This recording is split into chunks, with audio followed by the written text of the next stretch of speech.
Hello, everybody, and welcome to Tabletop Simulator. My name is Dr. Obsidia, and I am here with Guest Tickets, aka Jim the Wise. Lay some wisdom on me, Jim. No, I've noticed recently that Darth Vader is incredibly honest. Why you say that? You listen to him talk to different people in their scenarios, and he's never lying to them. He's always very serious. I would give you some examples, but to you they would be spoilers. To anybody who's watched him fight Ahsoka in the Rebels TV show or watched the Obi-Wan show, they see that he's very honest with people, even if he doesn't like them. Yeah, I'm actually watching some of the Clone Wars animation. Yeah, Jim told me to watch it because I like Star Wars stuff. And of course, we play SWAT, Star Wars: The Old Republic. So, but yeah, I'm liking it. I'm mostly through season 1 right now, and I'm rolling. Got Disney Plus, and just mostly for Star Wars, but I'm enjoying it. Don't necessarily watch the other stuff that much, but for the Star Wars alone, I think it's worth it. And how about those politics these days? I'm just kidding. We're a casual channel. Yeah, we don't we'll talk about that stuff. Yeah, religion, politics, things that everybody talks about on Facebook that they're not supposed to and nobody likes talking. Everybody's got an opinion and nobody cares. And if you really want to blow up your channel, we'll just say, let's talk about The Last Jedi. Oh, that's moving on. What's funny though is we're using the program Discord. Oh yeah, you can see it flashing up here now. I actually installed the app for it. Discord, it seems strange of a name because it doesn't sound like it's a thing that brings people together, but it at least in this case is. Yeah. Think of Discord as a bad thing. That's true. We used to run with TeamSpeak, and I like TeamSpeak because of the controls, volume controls and things, especially for recordings and so on. But it does require some finagling to get through the port forwarding and things, and it's no problem. I don't mind doing it, but you gotta figure out what the IP address is of your router, and every time you change a router, and I've been changing routers quite a bit since I moved, it's been quite the pain. So I just kind of given up on it and said, hey, Discord, no muss, no fuss, easy to use. I like Discord. Just Jim should be a little louder now of everybody. I know, like I've been tweaking his volume a little bit. He's got the greatest microphone in the world, which is like a headset that he picked up for $20, right?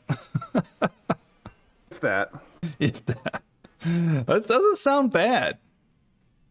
Doesn't. Technology gets better and cheaper, I'm just living the technology life. My microphone has got a boom, and it's a fee-fine, like $70 microphone with a boom and everything, and nice. I got it for this kind of stuff, but also Zoom meetings and so on. I'm a doctor after all, right? I need to have meetings online, and most of those involve shooting people because most of my meetings online are with Jim. Bring it on. Shooting people virtually. All right. Last time we left off, we had a situation where we're going to see some murder in the settlement because we can't go a single lantern here without somebody getting killed. And normally, that somebody getting killed is a total fluke. It's amazing that we have so many people in the settlement right now that we do. Yeah, we're 16 living survivors, 15 dead. We've lost about half. But, what's the lantern here? It is like, we're rolling up there. We're at 14 right now. We're losing a person a year. Yeah. And we're gaining 2 people per year because we're losing a person a year. We're gaining 2, right? I'm feeling good. I'm thinking the level 2 is creatures are on the horizon very soon here. We're just dealing with this murder this time around. All right. You're up, I believe. So the hunt begins. Herb gathering. All right, I'm gonna bring it. Yeah. Time to get some salad. All right, here we go. So here we again. Actually, the thing about this now, let's stop and talk about this for a second, because now we're gonna get 4 acanthus. There's plenty of acanthus on the board. We can run around and get it. Okay, so we don't necessarily need to get the 2 fresh acanthus here, but the vermin is nice. So let's look at the, let's maybe even try for the big one. You can, the survivor with the sickle, who's gonna potentially die, could enter explore the swamp. Potentially die. So if he enters the swamp, he could, let's see, because it says the survivor, any survivor with the sickle may explore the swamp. So what are you going to get out of it? You can gain more acanthus. You could gain understanding and remove disorders. You could gain an acanthus and a vermin. You could gain survival, or you could eat the fruit, which could kill you or give you red affinity, green affinity, or blue affinity. So it's just going to buff you, the guy with the... No, we don't need to do that. So let's just... let's go for the vermin. What I say. 45. All right, so you're up. You want me to switch these black dice to white? Because your guy is a white... I think that's better, right? Easier to navigate. There you go. That's a little cleaner. I'm gonna throw 4.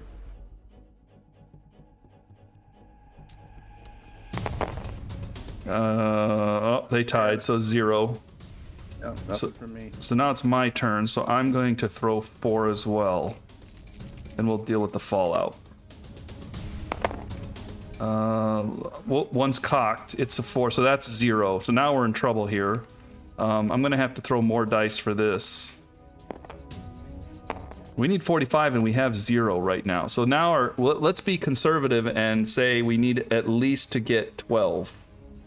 But we still would like to get 45. So how about I throw 5 dice and then we'll leave you with the hard choice, okay? Fair enough. There's a good chance I'm going to roll doubles here. That looks like 6 dice, though. Oops. Well, all right, we'll re-roll it because I didn't mean to roll 6. I said 5, and the dice right here is the one that landed doubles because that was the one I probably should have removed. All right, because it was going to be the double one. I could have, you know. All right, so this is the real roll, everybody, because I only wanted 5. Okay. So there's 20, 28, 31. So 31, so we need 14 more. And we already are in the sweet spot. We just want to get that 14 more. So conservatively, you need to roll 4. A little more, you know, you need to roll 4 to be kind of safe and probably get 14. 3 dice should do it. 4 dice will definitely do it. 2 dice is a real unlucky, or you have to get lucky with 2 dice. You got it. You're up. I was thinking 5. We only need 14 though. No. You throw too many dice, you're gonna get doubles and then it's out. Yeah, but that means that we're gonna have to hit a 4 or higher every time. Yeah, the average is going to be a 5 or 6, right? So 5.5. So technically, you only need 3 dice.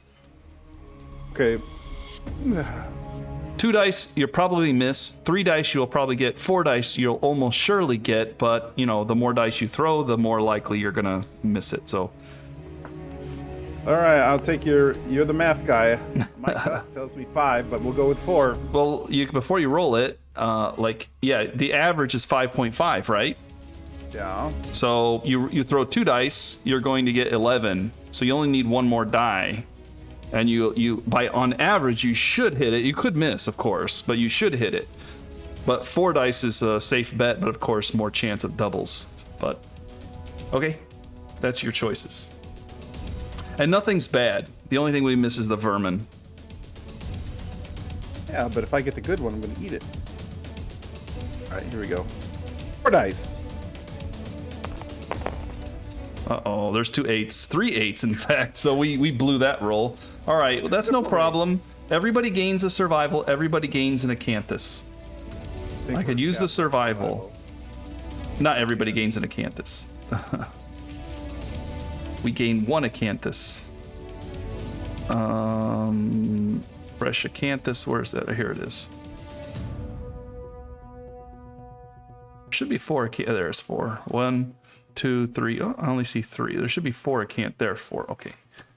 Who wants to carry this? Green. They won the roll. They should keep it. I want to give it to the tank. Emo, the tank.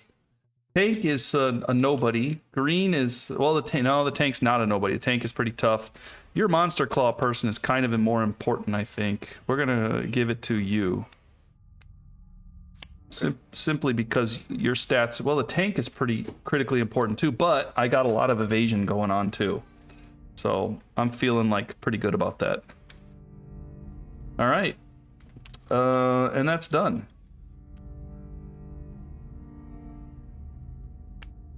What do we got? Got ourselves migration.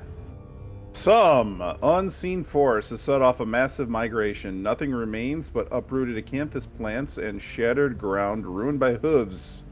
Move the screaming antelope 3 spaces away from the survivors on the hunt board. 1, 2, 3. He's past overwhelming darkness now. They are just determined to make us go through the ringer now, aren't they? Yeah. Actually, if we are past overwhelming darkness with herb gathering, we gain a +10 to the final score. I guess we didn't realize that one time we did it past overwhelming darkness. Oh well. Okay. Next turn. I'm up. Random hunt event. So the colored die is the red die here is the one. 99. I love it. I'm feeling good about it too. Oh, we've seen this one with the key, right? You may choose to walk around it. If you do, we have to roll again. We've seen this before. We've found the massive portcullis yet again. We have no key, so we're re-rolling. What's the odds that it's going to be the same portcullis, but it's just different people walking by it? I would say pretty good because, it's out there. And, it's, say you have 360 degrees when you leave camp, and we're starting to follow the antelopes. And antelopes do follow, technically they would follow a game trail, right? So we're kind of tracking their herd, so to speak, because it is migration. So we tripped over it again. And the lions will probably stalk it as well. How do you feel about 58? Not great. All right, 58. Scent on the wind. A strong wind blows, bringing with it sense of distant places and things. The event revealer rolls a d10. I'm going to roll it. Here we go. Flip it in the air pretty good. Woo! Oh, it was a lantern 7. The survivors smell the quarry's foul odor and surge forward. Survivors may skip the next hunt space if this movement starts the showdown and we ambush the monster. We may skip it, but it is an antelope one. I don't want to skip it. Rolling, you can pick it. I'm going to go ahead and say not going to skip. So next turn, I'm up. Watch it be something terrible. Stampede. Well, now we know where they're migrating to. Yeah, the thunderous boom. The survivors may hide. If they do, move the quarry back 1 space. Otherwise, all survivors gain +1 courage, and we suffer either brain damage, 2. Let's see what everybody has. Everybody can survive it, but it'll definitely take us down. My 2 guys will be at unprotected brain. We all get a courage, though. Also, the survivors corner one of the stampeding antelopes and start the showdown immediately, which would be nice. Let's see where we are with courage. I thought you were all about looking at these cards. That's why we didn't skip it. I want to look at the antelope cards, not the random event ones, because the antelope can give us stuff. I'm good with taking courage. Courage don't mean so much. So everybody's got none. Well, if we get one and then later they get a chance to get another one, then we got a matchmaker on the horizon. That's what I'm saying. Do like that. Yeah, so everybody gets one. That's nice. So I'm going to go ahead and say, let's do it. All right. We're going to... Courage. You give yourself 1-1. Oh, and you hit the milestone here, too. No, that I just gave it to him. Oh, okay. All right, very good. All survivors gain 1, and the event revealer rolls. So here's the D10 roll. An 8. I think that's good. Yeah, the survivors corner one of the envelopes, and now we start the showdown immediately. So he comes back to us, and we start the showdown. Like tried to run away, but we cornered you. Well, we cornered not one we were hunting, but we did corner one. That would have been nice if that was a level 2 antelope. All I'm saying is that if we have to do a reenactment, I'm saying we cornered the one we were hunting. All right, here we go again. I'm going to delete some of these dice. We don't need all of them. So what did we pull here? A survivor corpse and a flower patch. Good and good. Does anybody else get anything? I think probably not. Okay. So Acanthus, we'll put one behind him just because we might like him to turn around a little bit. We'll leave it at that. All right, Survivor Corpse, at least 6 spaces away from all other terrain. We can probably put that under one of us. And within 2 spaces at the edge of the board. Ooh, okay, so this has to probably go within 2 spaces of the edge. So we can put this on the edge if we want. It has to be within 2 spaces. So within these slots here. Okay. Nothing wrong with grabbing the glorious bloom, but we would like to give it to somebody who's going to be hitting a lot with luck. And I'm saying Monster Tooth probably is the one with the most luck, right? Because your luck is already an 8 with Fist and Tooth. And you hit on a 5 and wound on a 5. I'm going to say Monster Tooth needs to grab this one. So you put this under your person. I might switch up my person here. I don't know if I have anybody with lion. There's cat ear girl with a club.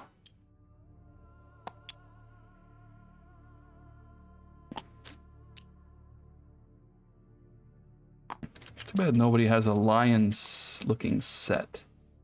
I'm gonna take the vixen here, the ring-tailed vixen, though. She looks kind of catty.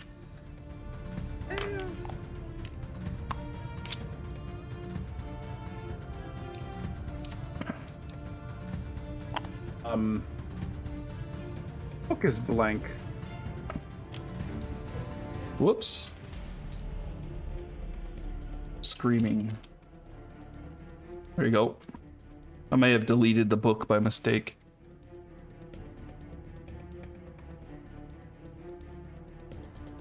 Okay, so the survivor corpse just needs to be within 6 spaces, or at least 6 spaces away from all other terrain. So the survivor corpse, it's a scavenge roll. Nothing bad comes from this. Only good things. And it does give insanity. So the tank needs insanity. Emo needs insanity. Your survivor wouldn't hurt to have insanity either. By the way, we are arriving. So if you have any arrival stuff, we need to add it in. Everybody gets a survival because I got the okay, that's nice. I need that. The whisker harp. Also, I get an evasion token for arriving. Did I already put that in there? Oh, +1 evasion here, so I get an evasion token for arriving.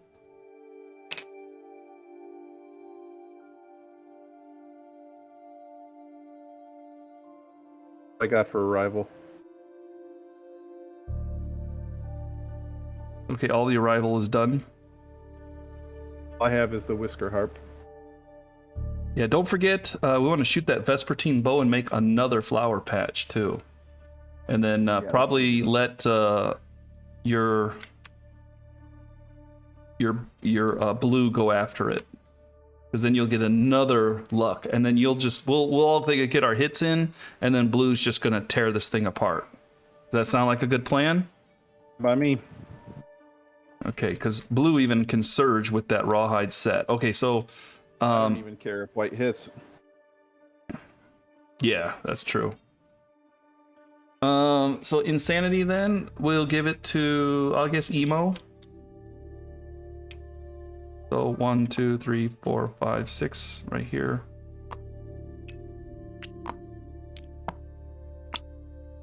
The tank will be right there.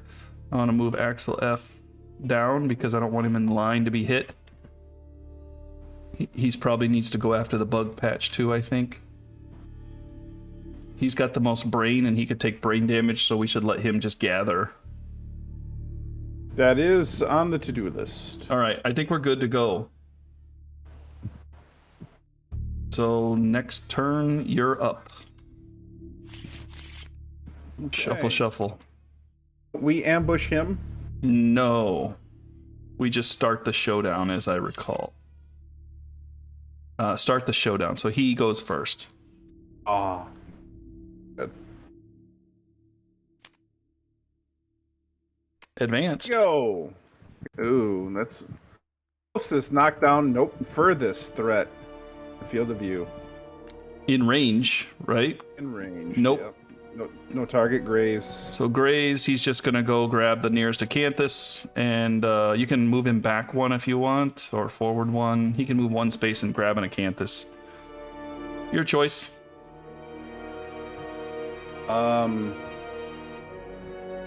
Just move one and grab.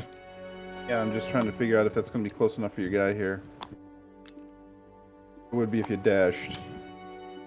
If you dashed 1, 2, 3, 4, 5, 1, 2, 3, 4, 5. If you dashed, you'd have to. Alright, he's going to go and get the far away one. Okay. If your tank wants to dash, then he can get him in the blind spot. Okay. He wants to risk it. Okay. All right, our turn. No.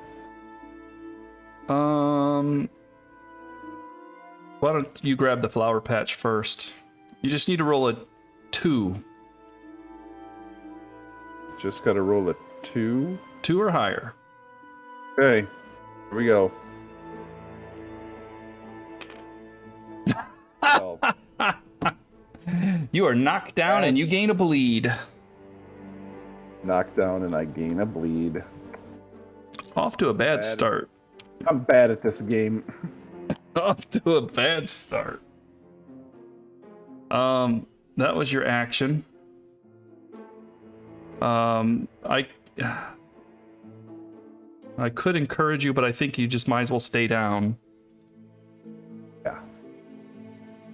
So Emo's next. So Emo just needs to roll 3 to 5 would be ideal. I'll take a 3 to 5 with Emo. So here we go.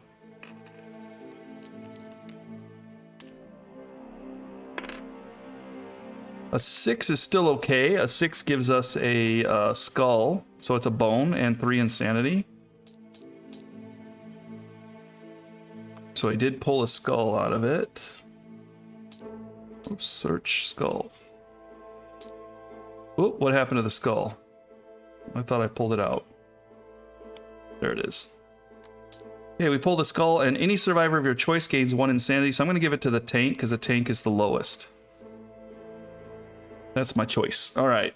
And then Emo's going to move right there. Excuse me, sir, I have a question. Yes. Ammo, bow, deadly 4, archive after use? Oh, yeah, we lose it forever then. Oh, we lose it until we go after the Flower Knight again and then make a new one. Yeah. All right, so we probably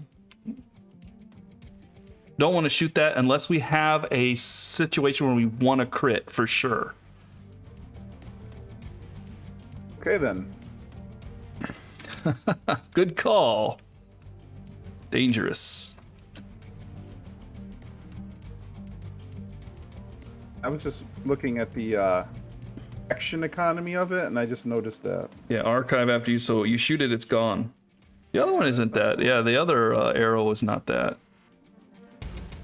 Well, I wouldn't say, I mean, it does crit, so it's a crit weapon, you know? So if we see with the cat eye circlet something epic coming up, we want to crit, we're going to use that arrow. Right? I mean, we see like a kill shot or something, you know, like there's like against the butcher, there's like he has no crit except his final card.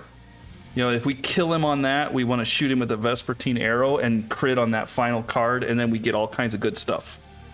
All right. So that's kind of coming up. But that butcher's dangerous too. So we'll see what happens. All right, Axel Eff, you go ahead. I'm gonna dash.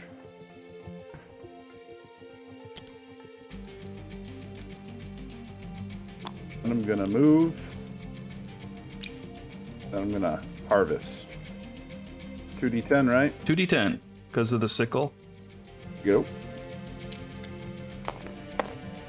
An 8 is just enough. It's enough is good enough. Just enough is good enough.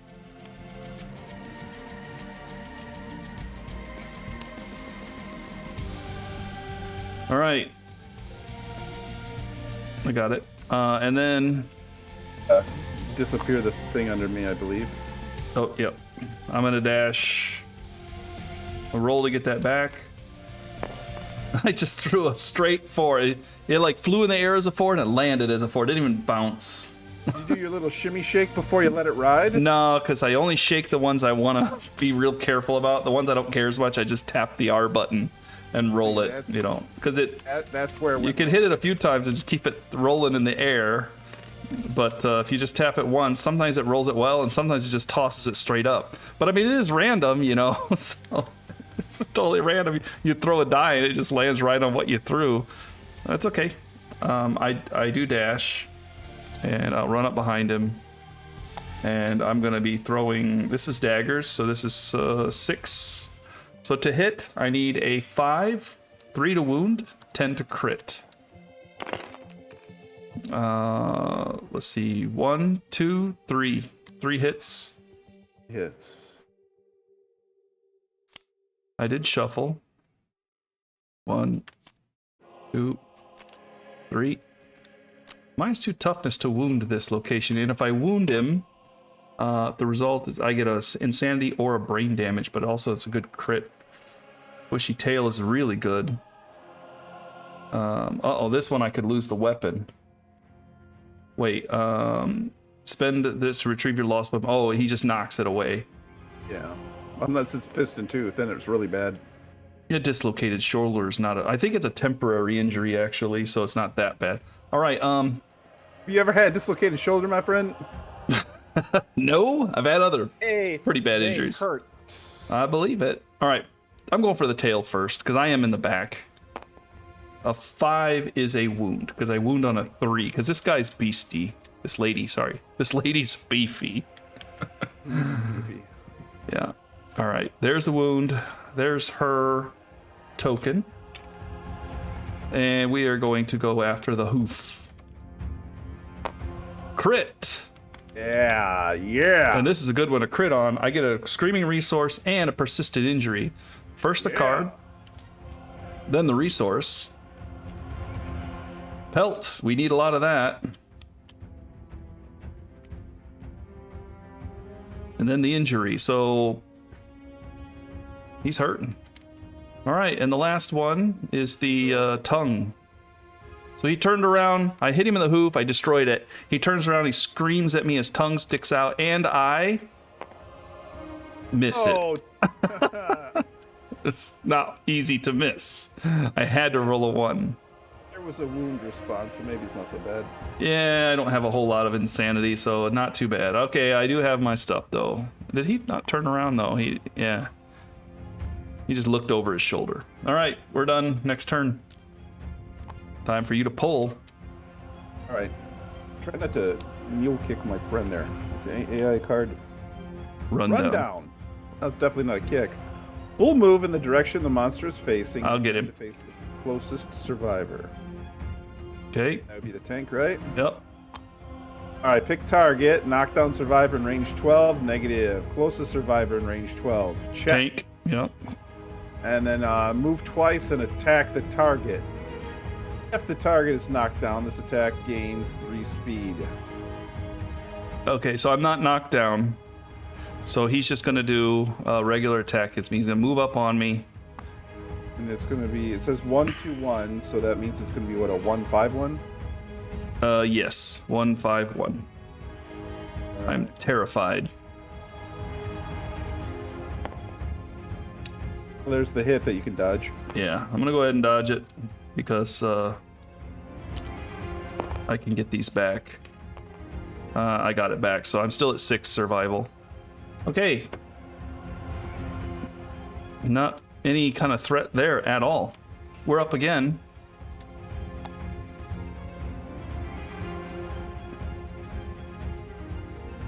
Bug patch, maybe? How about me? Okay. Roll 1 die. And you need to get a 3 is ideal, but 4+ is good too. I don't have a scavenger kit, so here we go. 3 is ideal because we get the insect scatter, leaving their meal behind. It's a basic resource. Hey! I wanted the vermin, but I'll take that. It's love potion, There you and go. I very much want it. I'll take a love potion. Love potion, and Hide? We don't mind hide. Hide is always something we need. We do need a variety of stuff because we need, you know, we need to start stocking it for leather. we need to innovate too. Gotta get that shield. That is true. All right, that's Axel's turn. I'm gonna let her go here. Want me to? Okay. Right here. And then that will be a dash to do that. And then I'm going to pounce. 1, 2, 3, and that's a pounce. So 5 dice.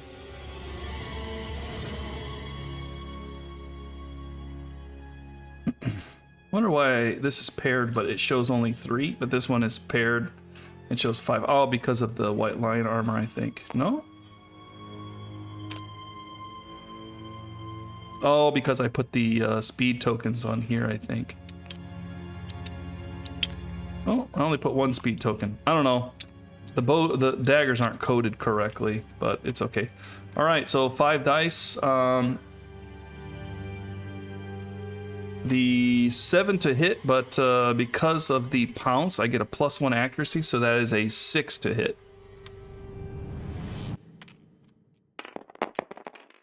One, 2 hits. I also get a +1 strength. Oh, we forgot to get a tactics card too. There's a tactic. There you go.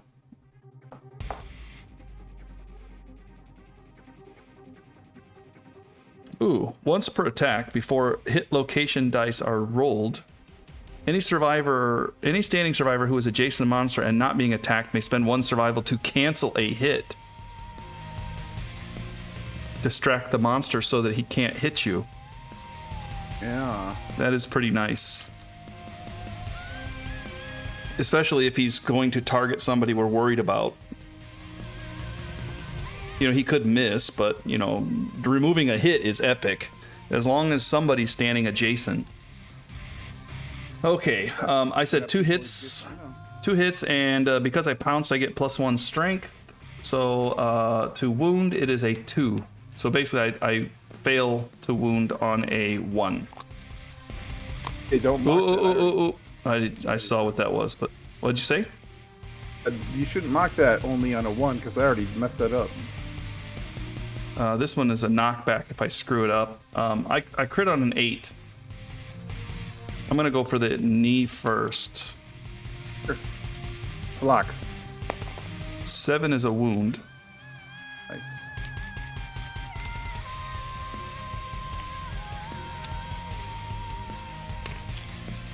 Okay, this one could be bad if I miss. 5 is still a wound. Okay. Emotion is done. You're up. It's a dash. I'll roll to see if I get it back.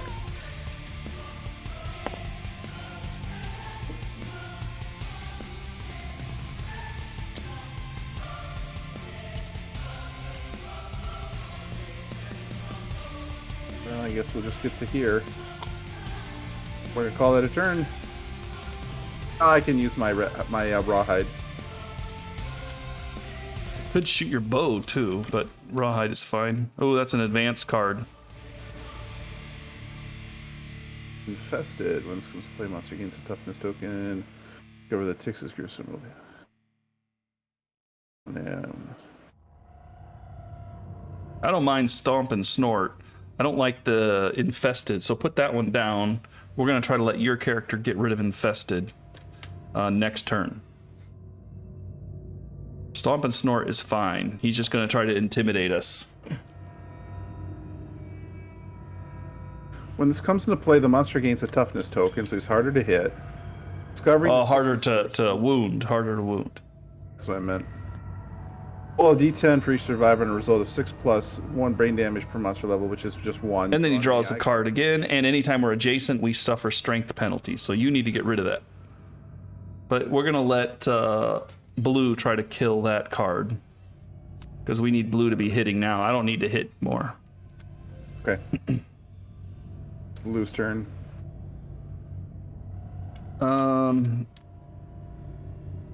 So, do you want Red to try to grab an Acanthus? Sure, might as well. Okay, I'm going to stay in front, and I'm going to grab this one. And let's roll it. A skull, so I suffer arm damage. I'm like you, but I got bit. I'm still bleeding. Yeah, all right, next turn. You know what? Get the skulls out the way now so we don't get worked over in the settlement phase. That's what I say. Well, we're going to get worked over in the settlement phase no matter what here. Okay, so Stomp and Snort. Random survivor in range. That's everybody. Okay, rolling. That would be green. Green is targeted. The screaming animal begins to stomp and snort. Excitedly, a gurgle moan sounds from its undermouth. That's the mouth under its belly. Turn to face the target. Turn its back to Blue. Nice. Roll a d10. I rolled a 1. On a result of 4+, suffers 1 brain damage, is knocked down in addition, so nothing. Yeah, so fine. Our turn. I'm saying Blue go, because this is where we need stuff. Sure. All right. So Blue is doing, yeah. What, 4 to hit? Yeah, it's a 4 to hit. All right, here we go. That's a hit. That's good. Guess we could have cat eye circleted before this. He's frantically attacking everything. He targets everybody in the zone of death. Emotion's gonna dash away and move here. You hit, yeah, target each survivor in the zone of death, one at a time. And perform a basic action. So I think, yeah, I can always dash away from the thing, but I don't think you can. I'm not going to. I'm going to surge after this is over. Yeah, but he's going to take a swing at you. So I accept the risk.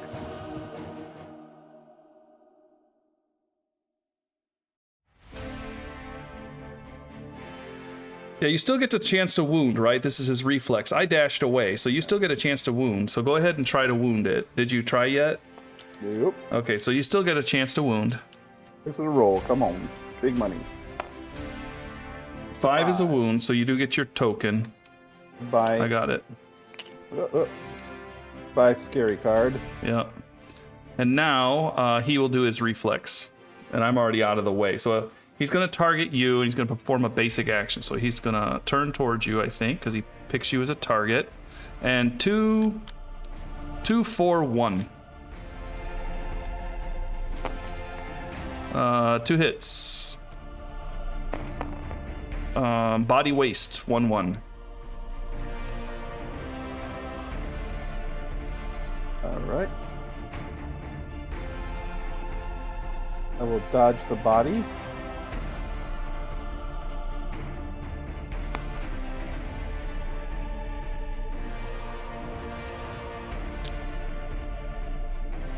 And you said the other one was what now? Waste. Alright. That's going to be 1, 2, 3, 4. That's a heavy shot. Why? 2, 4, 1. It's only 1 damage. I think it was 4 damage. No, that was your evasion is 2. So it was a 2, 2, 1, but it's now a 2, 4, 1 because of your evasion.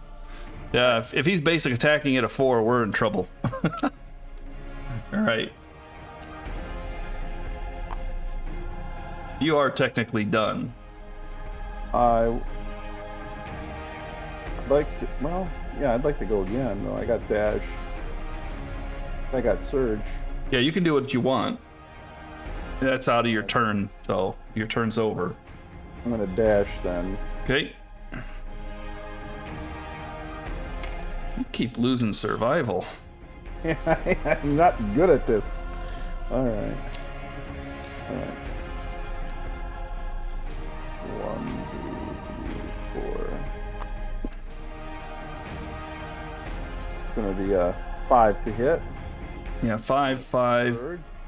Just to get the 2, surge 5, back. 5. You lost that one too. Alright. Why don't you encourage and just burn up everything you have? Oh, but he's flipped upside down. Hey, you know what? At least I got the rawhide so I can get it back, right? No. Alright, here we go. Wait. I'm going to ask Axel to surge and use the cat eye circlet first so that we can see what's coming up.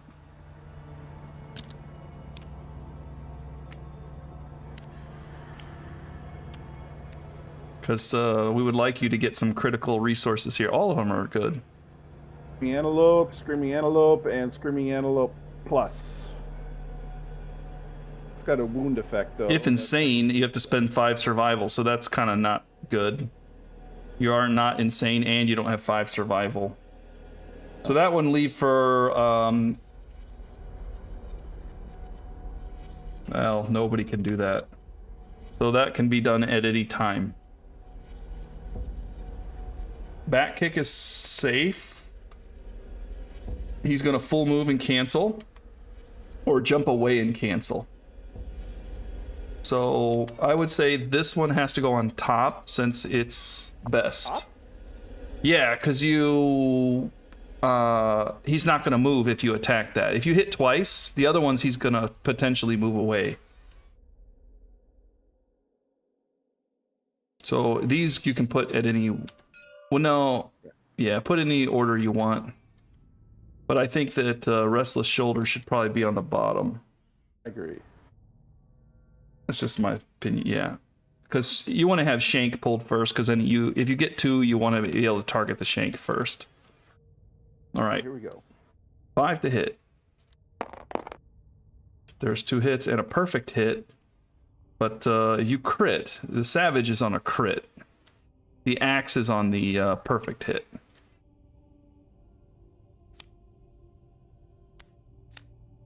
All right. Hank. 2 is a miss. So that's nothing. It's nothing. And then Hey, there's a crit. that's a crit. So you take care of that card. I'll give you a resource. And because you critted, right?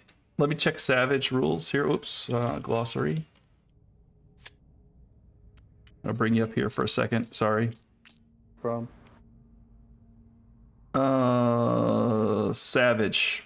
The first critical wound in an attack, you cause an additional wound. So you got a Shank Bone card. and 1 more card. Only 1 left. Yeah. Alright. You are savaging his Shank there. Was that the Shank? Yeah. The rump. You savaged his rump. Yeah, I'll take a bite out of rump, I guess. I guess. All right. Emo also does some crits on a 8.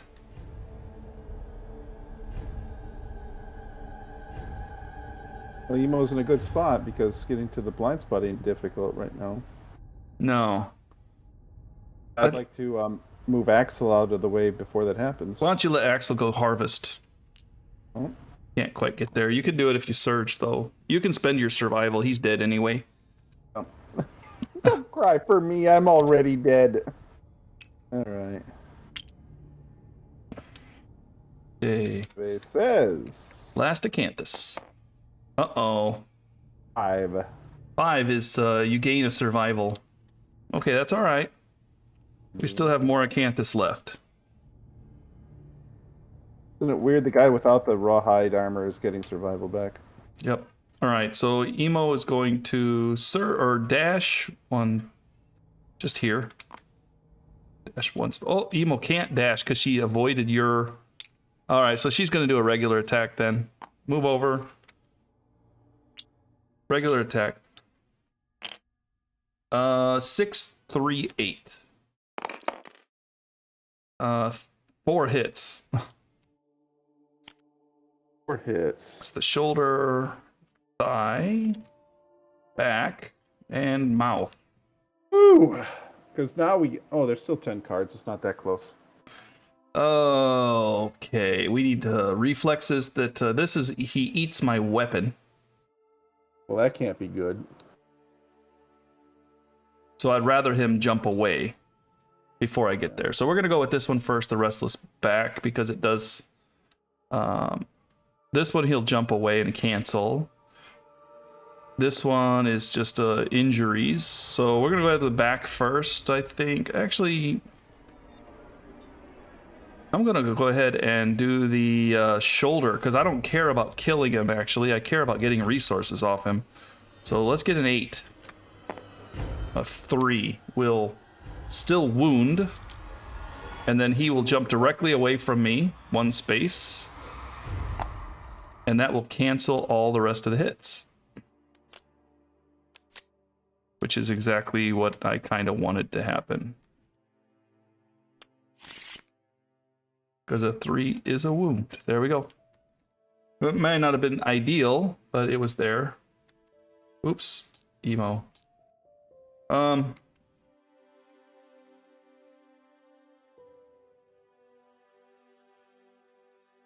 Recommend Acanthus. I think I'm going to let you go for the Acanthus, because if you screw it up again, you're going to have one more shot at it. Because we have one more Acanthus. Or 2 more, right? We need 2 more Acanthus. We only have pulled 2 so far. Yeah, we need to get both of them, so we need you to be on both of those. 1, 2, because we want to get as much as we can. So I'll Rawhide Headband, Stomp, and Rundown. Closest knockdown, furthest threat. So I'm going to go ahead and put Stomp down the bottom, and Rundown, knock out closest survivor, which is going to be... Ooh. Here. Give me Axel. No, hold on a second. It runs in a full move first, then turns around and goes after the closest. 3, 4, right here. Okay. Yeah, that would put you first. All right. Done. Next turn. So he's going to full move, turn around, and then he's going to run back up to me. Well, actually, I'm going to do this way. Well, he's going to run up here and turn. How's that? He's presenting his rump to you. Worked well the last time. Yep. Let's see if I miss myself. Lantern will not miss me. Body, so 1 damage to the body. And I will, of course, dodge it. And I will get my survival back. All right, our turn. Axel first. We need to get Acanthus. It's up to you to roll an 8+. Put these cards over here. There we go. That works.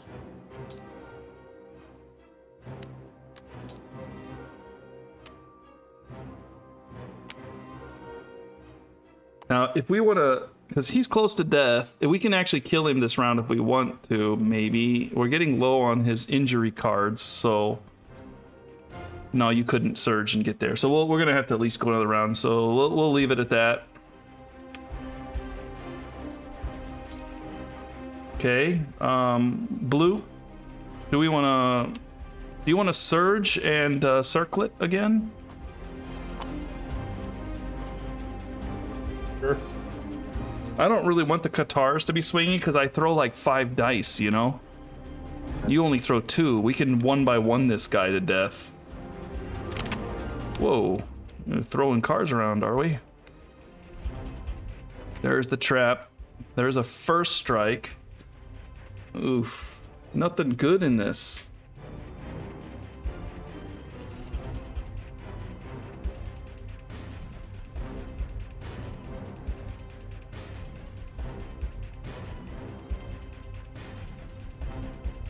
You're not insane, so this will cancel the hit. This is, this will knock him down and we'll be able to kill him. What about just triggering the trap and resetting the deck? What do you think? Or else go at him with the axe and try and just make the trap go away. Well, the axe won't make anything go away. The axe will just kill him. Well, but yeah, we can bypass it. Yeah, I don't want to bypass it. I want to harvest him. Then triggering the trap is the best one. All right. If you can't avoid it, the best plan is to make it go off on your turns. The problem is he's going to run right at the tank, but the tank can dash away. So, yeah. Okay. We'll let the emo trigger it. Okay? Sure. So just, yeah, put it up. Or we can let the tank trigger it, actually. Tank's right Either there. way. Yeah. 1, 2, 3, 4, 5. Yeah, that triggered it. That's the trap.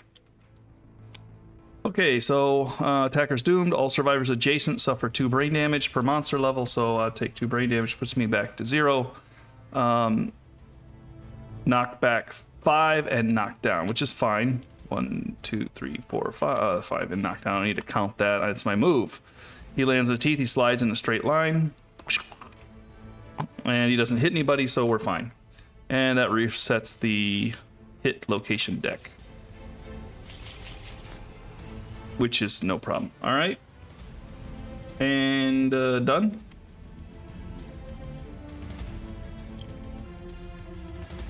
This one targets the furthest survivor in range, I think. So you can deal with that how you like.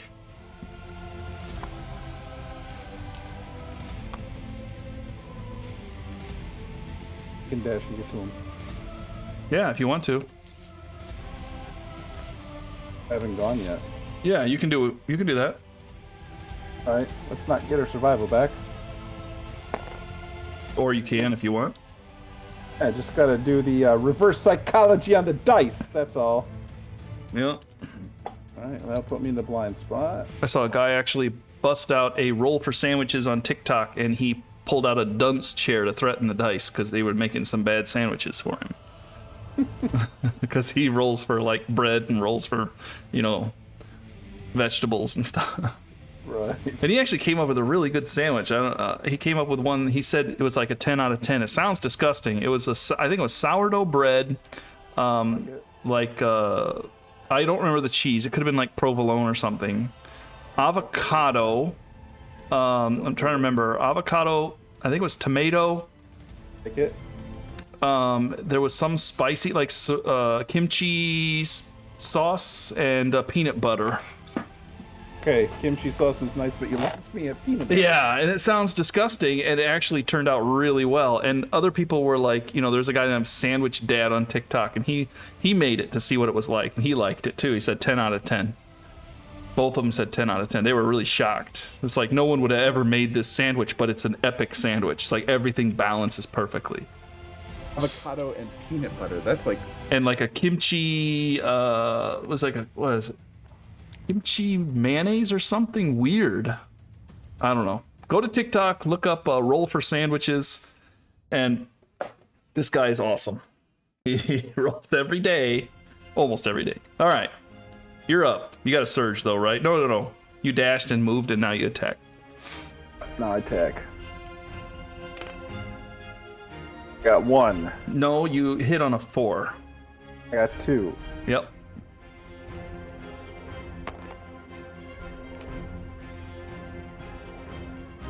There's a screaming resource. There's another screaming resource.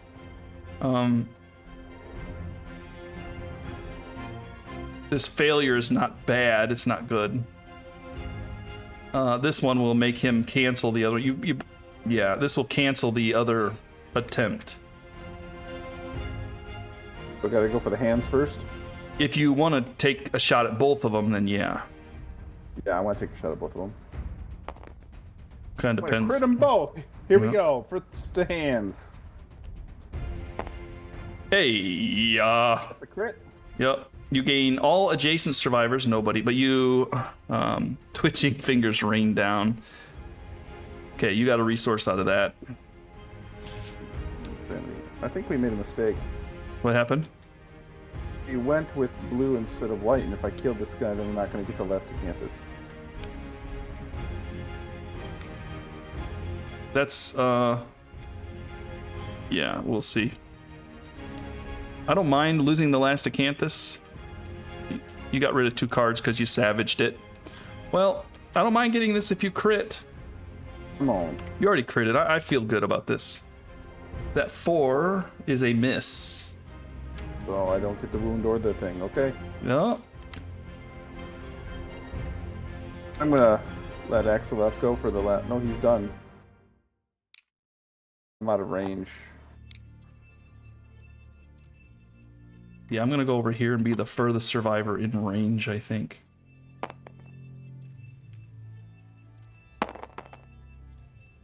Or maybe I'll go here. Okay.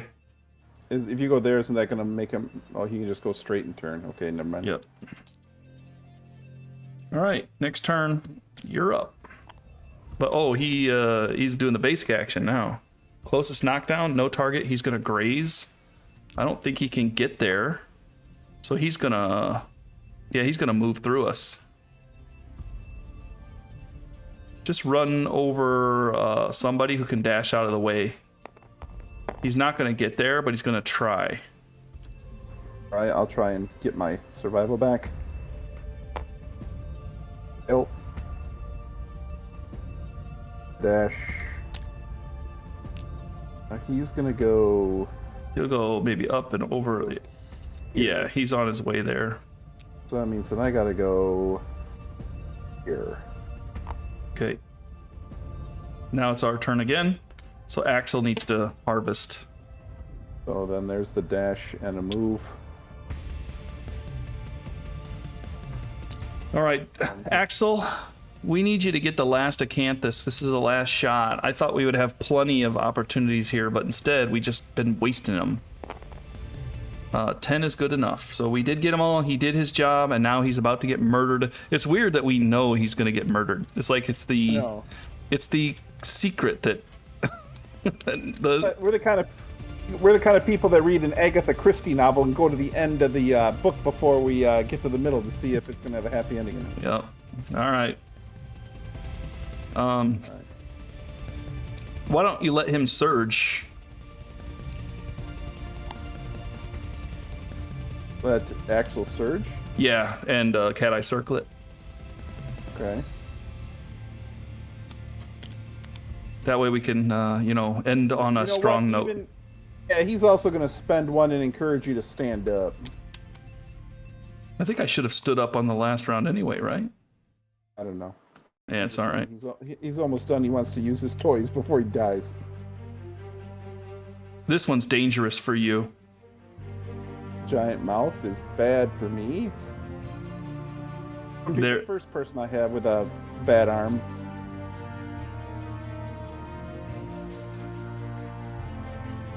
Oof. Yeah, we need to kill him. Put this one down. None of us needs to see that. And the others are just going to be killing him, so yeah, we just need to kill him here. Oops. There. We just need to kill him. He's done. Let's do him in. There's the 2 hits.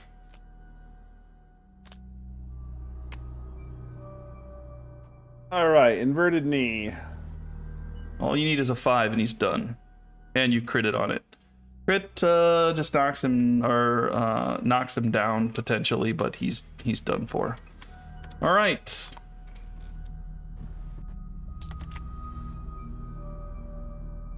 No problems. Now we get to do the fun stuff. We all get a hunt XP and a weapon proficiency.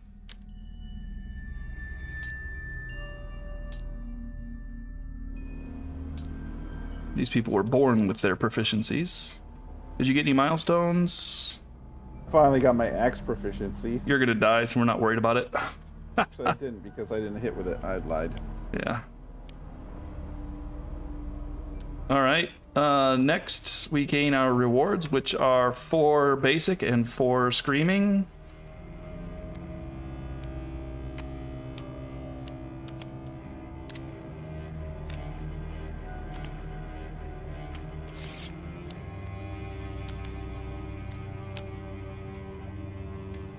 Okay. Oops.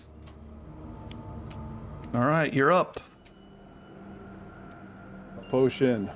Love potion number 9. 2 of them. Hide. We need organs. We're starting to need organs pretty badly right now. Oh. Uh-oh. Nope. We need some organs, because otherwise we can't innovate.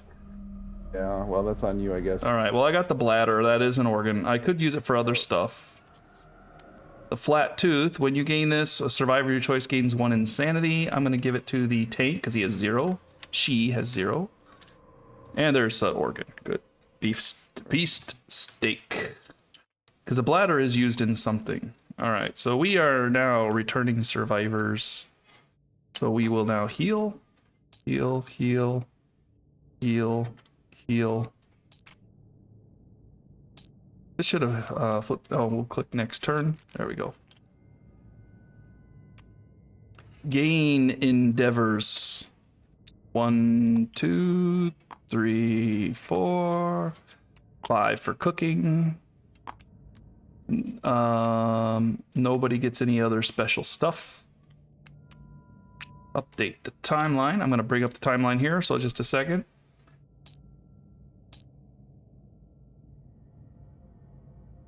Okay.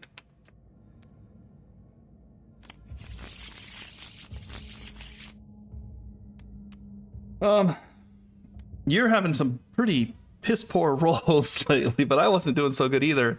I'm gonna pull this card, if you don't mind. By me. I don't. I insist. Take this one without shuffling again. Here it is. Dark Trader. Oh, sorry. what are you doing there? A corpulent man reclines in a chair carried on the backs of 4 cloaked men. He offers to sell settlement many amazing treasures. Each item may be purchased once. The pink stone is not bad. I do like the immortal disorder a lot. The founding stone is always a good thing. I don't want to give up a whole bunch of resources for a chance at permanent luck or an intracranial hemorrhage. He bashes you on the head, pretty much, with a strange brew. Yeah. As far as I'm concerned, pink stone is really the only way to go. Yeah. Okay. Then timeline.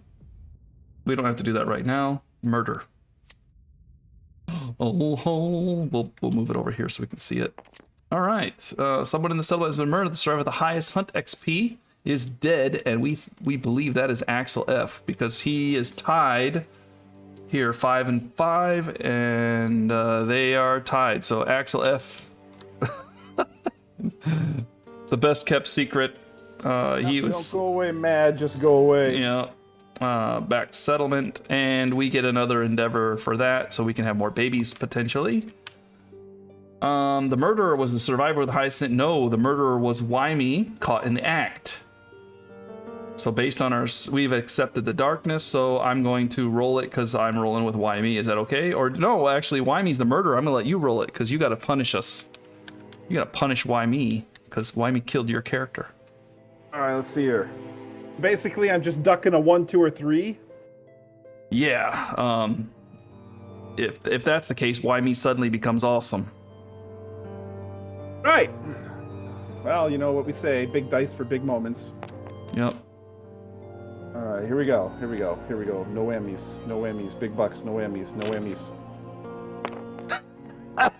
Yeah. All right, so we're gonna spawn Wymie here. I'm gonna put this. Let's see. We'll spawn Wymie. Hold on.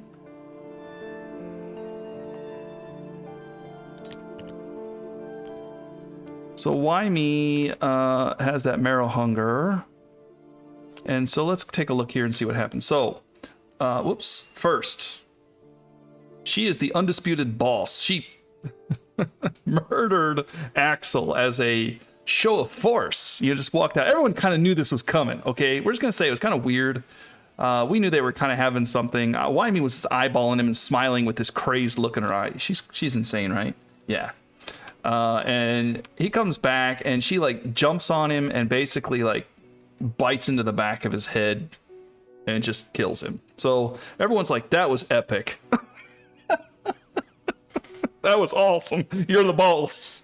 Twisted sense of whatever. Because except the darkness. I'm the boss. She says. There's a lower back. She gains 3 hunt XP. She just gained another milestone there. Her age. So now she's improved reflexes. That is a 13, which is a +1 permanent strength. Nice. Yeah, she just got a little bit stronger. Oops. And each player selects 1 fighting art and 1 disorder. The murderer must take all of them, replacing any existing fighting arts or disorders they have. Okay, so she has Hoarder. We each take 1 fighting art and 1 disorder. So I'm going to go ahead and she is, let's see, she is spawned in your slot here. So we're going to remove your evasion. So she's 3 strength, 1 evade, and 2 accuracy. So she is a hitter and she uses the spear, which is pretty good. So she's going to want to eventually build the set for the antelope, I think. She's got a lot of courage too, and she's a matchmaker, so she's pretty awesome. But let's make her more awesome. You just called the murderer awesome. I just want to get that on record. The boss, not the murderer.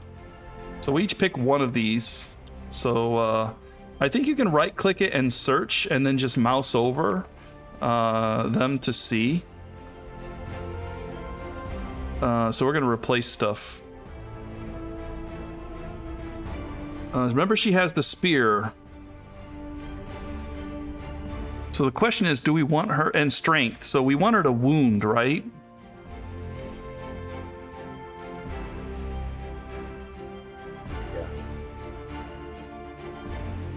I mean, we could throw her against the butcher too if we wanted to. She'd be a good butcher hitter. I could give her bleeds to kill. I can't read these little copies of the cards here. You can just pull the cards apart if you want. Here. Like this. Yeah, there's a... Oh, that was interesting. It's the spread option. Where's the spread option? Just right-click the deck and then hit spread.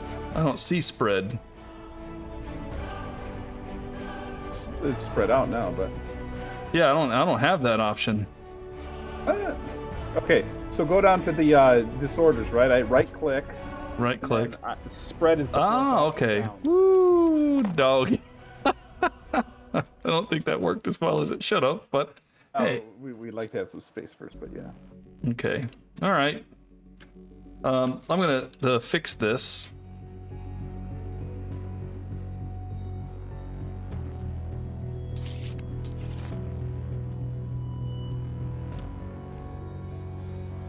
And because you were having this epic idea that I had no idea about, everybody look at that. Good call. All right. Could give her leader. I don't know that, you know, if we give her leader, she does have a lot of courage, and she does have, she's got 5 courage. So having leader might be good on our leader, because where we are starting to think about targeting the, level 2, which is past the overwhelming darkness. Also, the hunt story and stuff, she can use courage in place of somebody else too. I do like otherworldly luck a little bit for the leader as well, because she can add +1 to the roll. Whenever we roll on a table, you may add +1 to the roll result. She's a hoarder, right? That's going to be replaced. She replaces her existing stuff. Ah, all of it goes away? It says under murderer, the murderer must take all of them, replacing any existing fight errors or disorders they have. So I have to replace, yeah. So she's going to replace all of these. Okay. I'm liking otherworldly luck simply because that +1 to any roll she does on hunt and settlement is big. But, okay, so I'm thinking... Ooh, that's not what I wanted to do. I'm sorry, man. I don't understand how this happened. Okay. Otherworldly luck. Oh, it just kind of grabs all of them. I don't really have a choice. Okay, so I'm thinking either that or leader.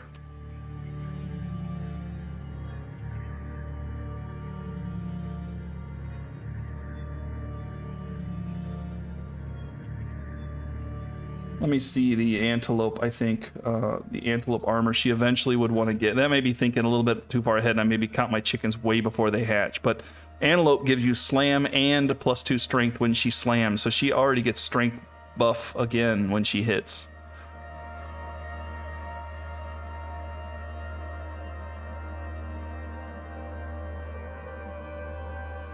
Could make her tough.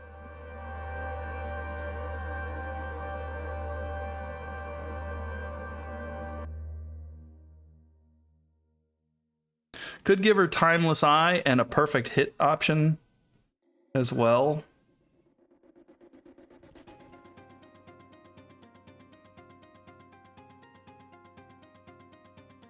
I was thinking, was it Extra Sense?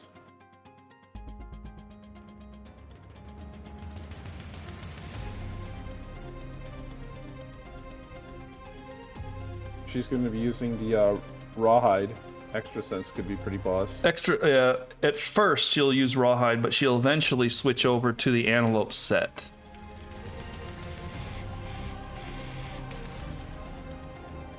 Also like Unconscious Fighter.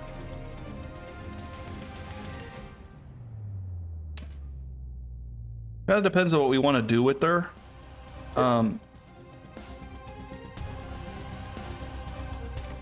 The Rawhide set would work, Extra Sense would work good. She's eventually going to move away from that.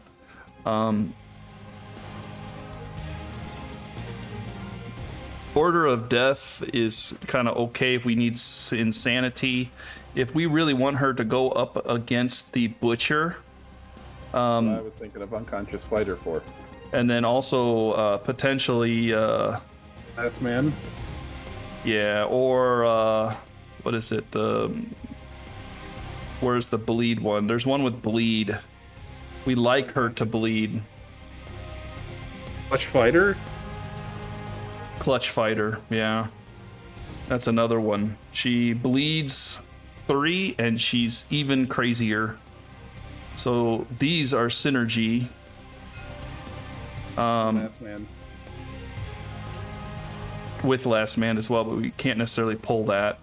The other thing is, like, do we really want to make her this kind of person, like a very not gimmicky, but do we want okay, let's look down here, otherworldly luck for a second. If I pick otherworldly luck during the settlement phase, I can have her roll on anything and it gives her a +1 to the roll result. So she would be the one that does the endeavors, settlement events, hunt events, story events, everything gives her a +1. Right, she would be a settlement phase champion. Yeah. But also a hunt event is helpful too, because she can bounce away from those terrible skulls. Right. So she helps the hunts and so on. And if we do give her leader as well, then she can also use the Yeah, the overwhelming darkness she buffs as well, so that's another one, and she can use her courage. We would like to have a leader. For if we want to hunt level 2, we would like to have a leader. That's a pretty nice thing to have. Remember overwhelming darkness here? If we can get them to walk path of the brave, the other person that comes along we have potential to gain population. But we also have a potential to give the other person that comes along leader.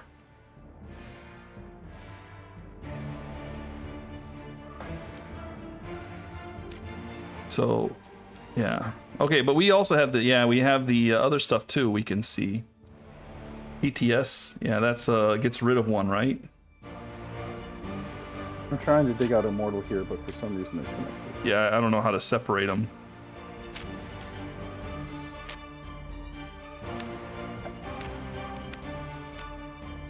If we want to make her immortal and tanky, that might be an option too. I was just thinking survivability. Even if she's going to be a settlement superstar, she needs to go out and come back.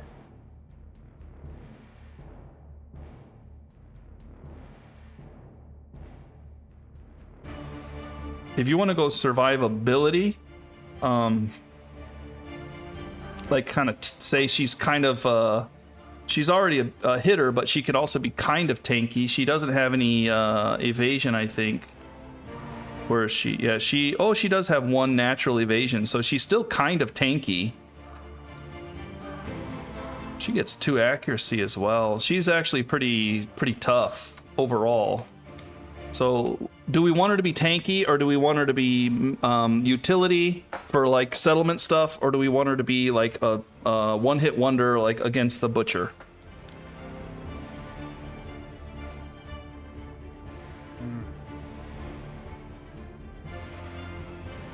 My instincts is to say make her a settlement superstar, and then we just run away from the butcher. Take our chances with the dice. So if we want to do settlement superstar, then we'll put her as otherworldly luck.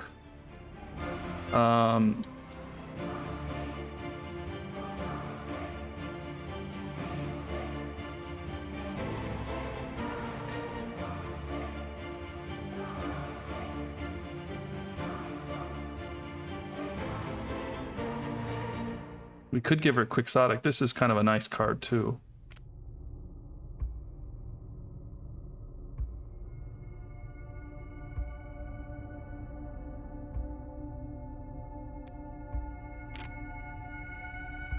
Spot's pretty neutral. We got hypersensitive.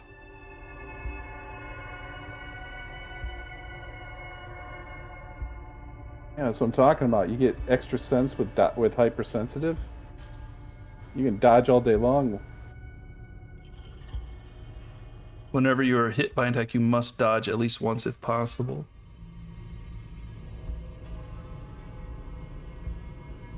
It does take away a little bit of, but you do have an additional, you may dodge one additional time. The only problem then is survival. But yeah, she would be very tanky. But that would be tanky again, so we're not really looking at the...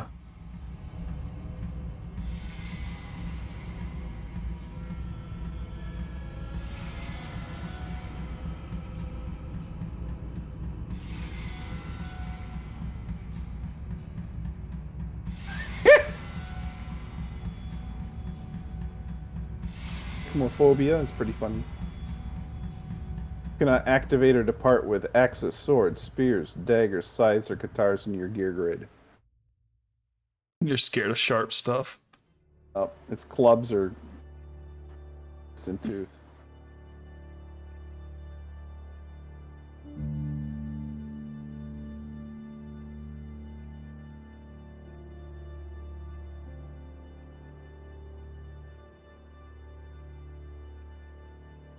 Oof, we have a lot of options here, you know, of course we do.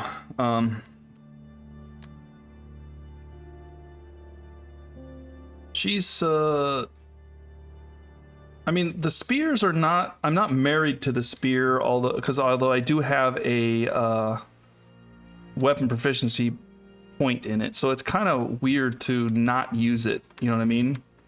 But I mean, I could switch, and if I switched, I could go daggers. But again, those daggers are not as good. So let's just say. Let's just say she also has matchmaking, so we want her to go out and we want her to return a lot. That's why I'm saying immortal. Okay, so if we go immortal, okay, and we go with otherworldly luck so that she has good rolls on stuff to help the settlement, right? We don't necessarily need to, but the other thing is then we would want her to gain insanity somehow, so that she can use immortal. So if there's anything to help us gain insanity, that would be good. There is one, but it really screws over your survival, so I don't like it. There's perfect hit. She doesn't throw a lot of dice.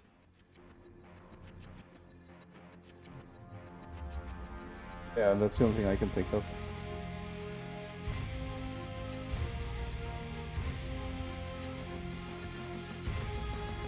And I'm not that impressed with perfect hit. You just have to give her a stone nose, I guess, or something.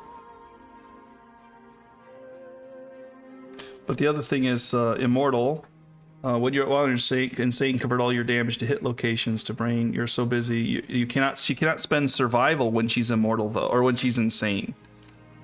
That's the only other thing. So she can't even surge or anything, you know. So that's very tanky, but like kind of slow moving tankiness. That's why you pair it with Quixotic. Trying to get her insane. So she basically goes out there and fights when she's insane. She takes hits. She can't do anything. She can't even dodge. She just takes hits. And then once she comes out of the insanity, then she kind of dodges and surges and everything like that. So I don't... it's not a bad thing. And then...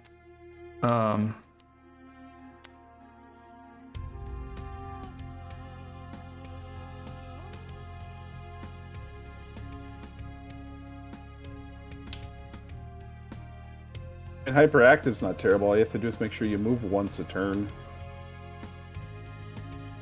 Oh, I mean, if we were looking for something that's least bad, then it would be post-traumatic stress.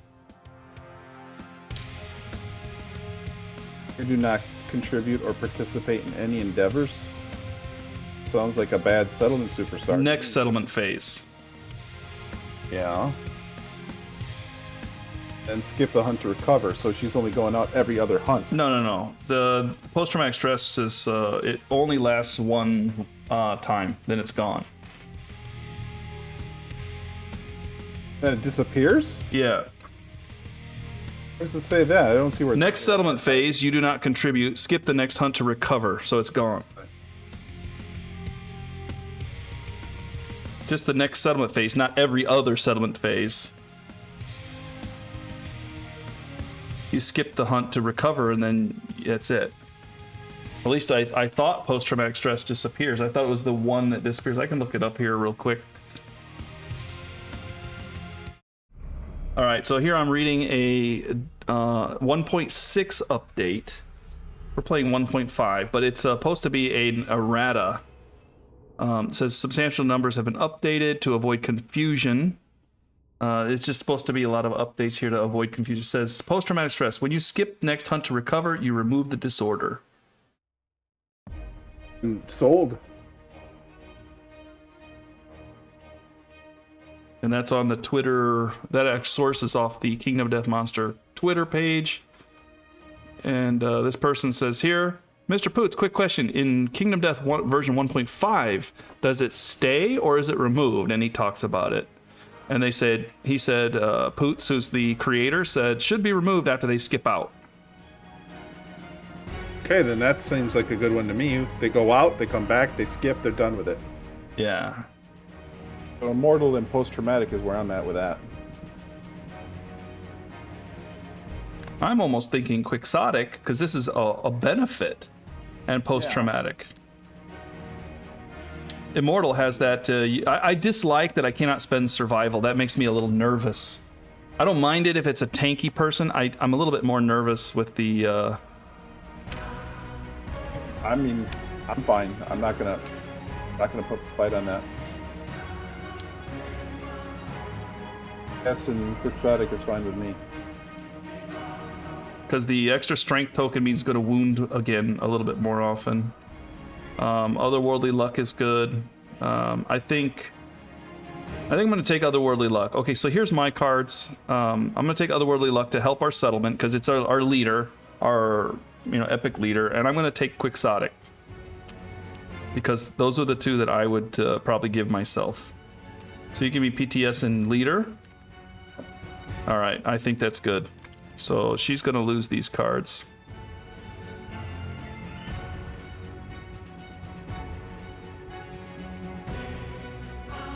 Otherworldly luck, leadership, quixotic.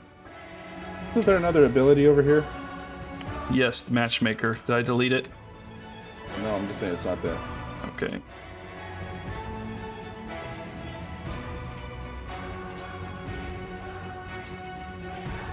All right, matchmaker's here. This reminds me of Randy Savage. Yeah. He got wrecked. All right. The last hunt was harrowing. All you can do is cower and relive the trauma. Only time can heal next settlement phase. So that's not even... She can still go out, but next settlement phase, she can't do anything. Right. But... Actually, next settlement phase, so skip the next hunt to recover. So I could skip the next hunt and recover, or I can go out on it. Because I didn't actually have a hunt, because the next settlement phase, right? So I just need to skip a hunt to get rid of this. But anyway, well, let's read it. She got the thing. So it's not the hunt. We're just going to say it's not the hunt. It was the murder that was traumatic, okay? Let's just reward this slightly for flavor. And then she has to skip the next hunt because she just can't go out because she murdered. Her hunt was this whole build-up to killing Axel, And now she's PTS from it. And she does carry the weight of the settlement on her shoulders. Okay, so that's what we're going to say. She's going to definitely skip the next hunt. We have somebody that's marked skip the next hunt, and they need to be unmarked now, too. I don't know who it was, but somebody was skip the next hunt. Yeah, here. Okay, unmarked it. All right. So she cannot, we're going to rule that she was kind of sort of part of that hunt because she hunted Axel and now she cannot endeavor this turn. So we're going to say that's the case. Okay. Sound fair enough? Yeah. All right. So she's done for this time. That's all she does, I think. All right. She's done. We have done that. We have done the murder. We are free to move forward. Develop. First things first, endeavor to pull a bone, pull a hide, pull a steak. Well, let's check cooking just to be safe. Because beef steak is right here. We don't have a tick. We do have a shank bone and we do have fresh acanthus. So all we need is a tick to make this food. And then we get +1 permanent evasion. Do we want to use the bladder instead of the shank and keep the shank aside and hope that we get the tick off of vermin? Do we need the bladder to make a satchel? The bladder and an organ plus paint, we do have it, would make the blood paint, which allows you to put a weapon in your gear grid and you can do 2 separate attacks. The bladder is fairly epic, man. We can wait on the cooking. Okay, the bladder's fairly epic if we can get an organ, but we didn't get the organs this time, but next time. But yeah, see here, this blood paint, you put 2 weapons on each side of it, and then you get 2 separate attacks, cannot be used 2-handed weapons. So we can have somebody attack with the dagger and attack with their main weapon.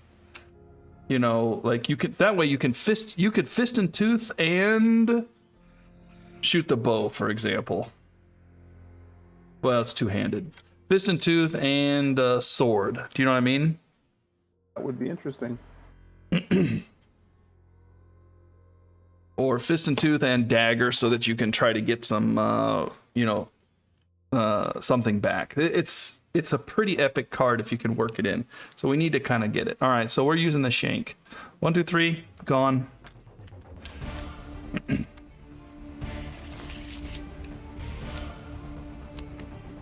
Who's flipping first? You're flipping first, because I did the Dark Trader. So go ahead. Get 5 every time, or just... No, it was just the one, because of the settlement thing. Oh, we did kill somebody, so we got the extra for the kill, right? Yeah. Okay. All right, bloodletting, bloodletting, bloodletting. There you go. I got it. Hey, there we go. Care. Face painting. Yeah, the we'll talk about the sculpture in a second. The face painting, the Founder's Eye roll, an accidental mess, nothing happens. +1 to all rolls on the intimacy story event this settlement phase. That may come up more than we'd like to admit. Battle paint, departing survivors gain +2 survival, +1 insanity. We are always trying to get +1 rolls on intimacy, but we already roll at advantage. The sculpture is, we try to record a fighting art in here, and then everybody can endeavor at that and get it on a 6+ as they roll. Bloodletting, of course, the big thing here is it does heal some stuff and gets rid of disorders. You know where I'm sitting. Yeah, I'm going to see if we have any... we're not too worried, because... See, the other thing about the fighting art is we are drawing 3 and choosing. So the sculpture's nice, but I'm not sure how badly we would benefit from it, or how good we would benefit. Mighty Strike, what would we put in there? Otherworldly Luck might be a good one to put in there, because then everybody can, you know what I mean? Yeah. Get a +1 to anything they do, anywhere they endeavor at. That otherworldly luck can lead to other matchmakers if we do it right. A little bit, instead of a 10% chance of getting a +1 courage, we get a 20% chance of getting a +1 courage with the otherworldly luck. Up's better than down. But here, we also have a chance to gain understanding, but we lose all survival, and we cannot gain any survival this settlement phase for any reason, so that person has to stay behind. But they can gain 3 insanity, or they get cured. So bloodletting is a cure. Sculpture is to put other... one's a cure, one's to give something to all of our people.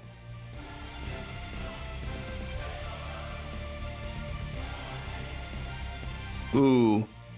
Let's talk about sculpture just for a second. We can pick... Right now, for Why Me, we haven't really technically finished. We can pick any single fighting art, put it on Why Me, pick sculpture. Well, this is a little retroactive now. That might be bad. But, yeah, we actually couldn't do that now because it's too retroactive. Because we did this after, and now we're trying to do this. But Why Me, I like Otherworldly Luck. You know what I mean? Mm-hmm. That +1 to hunt... +1 to settlement stuff is pretty big deal, because we're talking about having babies, and that gives us a +1 to... Let's just see the otherworldly luck here. I'm gonna delete all these cards now. We don't need these anymore.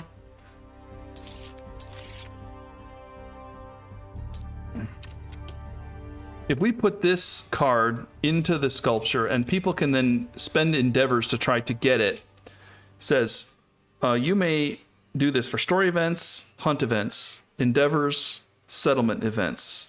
So anybody who has this is going to benefit from endeavoring at something. Any kind of events that we have, whoever is doing it is going to get a +1 if they have this. So if they're going to be on the intimacy table, they roll intimacy below. Do they get the? They're not endeavoring, but it is a. Is it a story event? Is it? I don't know. Otherworldly luck and intimacy roll, but it would definitely allow us to do augury or the scrap scavenge a little better. It would also allow us to roll better on the shrine or any of these crappy events that we pull, like murder or anything that we draw. Do you know what I mean? As long as somebody is doing this, if they're endeavoring at it, somebody's doing it. So here, like the trader, it would give us whoever went to do the pink stone would get a +1 technically if we did it right. So I don't know. I'm making the cases for sculpture, but bloodletting is still necessary for us to protect ourselves as well, because if we get something critically bad, we need to get rid of it. So sculpture is a positive thing. Bloodletting is a preventative measure. So what are you thinking?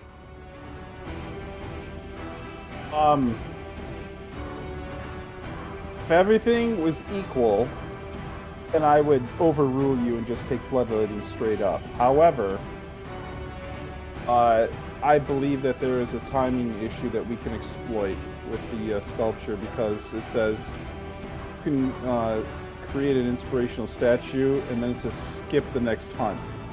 So we might as well just skip the hunt twice with the same person and just get it out the way with both of them. She can't do. Wait, let's see. Right, she took post-traumatic stress. Right, so she's going to skip the hunt. And she can't do any endeavors, I think. This settlement phase. You may not contribute to or participate, so she can't do it this phase. In that case, I'd say bloodletting. All right, it is bloodletting. I was just trying to get sneaky with the timing, but... Yeah, I know what you mean. In the perfect world, it would have been different. Bloodletting does allow us to get rid of disorders. If we roll well, we have Acanthus to spend it. Yeah. But she can't endeavor to get rid of it, right? So she can't.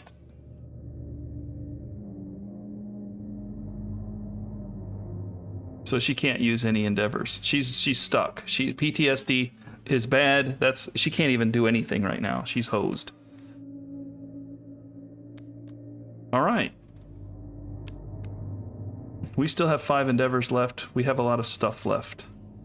We do have a pelt. So if we're going to start putting together this beast set, we need pelts, bones, hides, pelts, scrap, and horn. The shank bone plus a bone. We could make the earrings. At the start of the showdown, gain 2 speed and 2 tokens if insane, and all keyword is the bone. No, we don't want to do that. We don't want to have bone stuff. The boss Mehendi is good, but we don't have the golden whiskers. No, we can't do the paint yet, so we're just looking at the screaming stuff. Unless we want to... We do have a couple hide. We might have an extra hide. We could, let's see, the shield needs a leather, a bone, and a hide.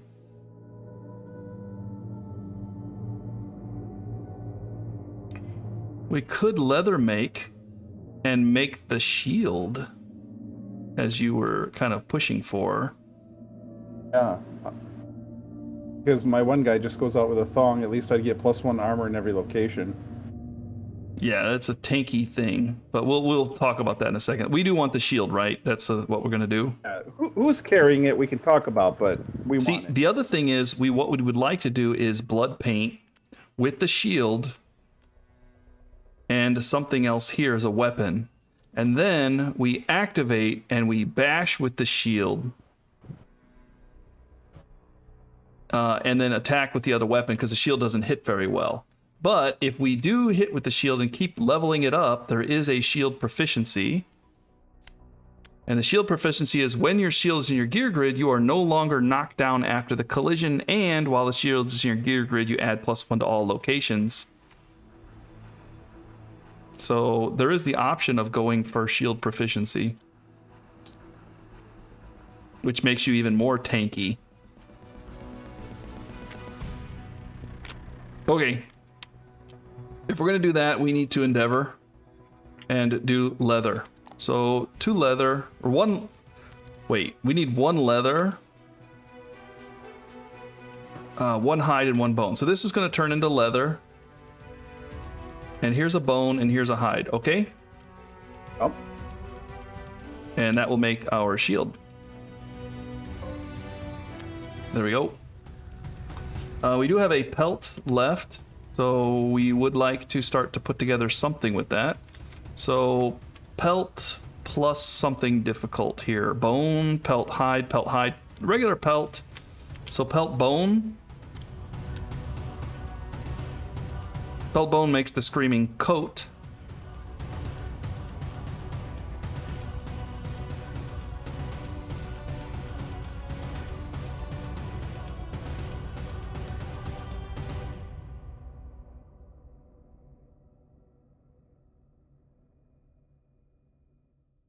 The bracers are really nice if you're, we would like to get the bracers, but I think we can't do it. We need a pelt and a hide, and we don't have it. So if we're going to do anything, probably go with the coat.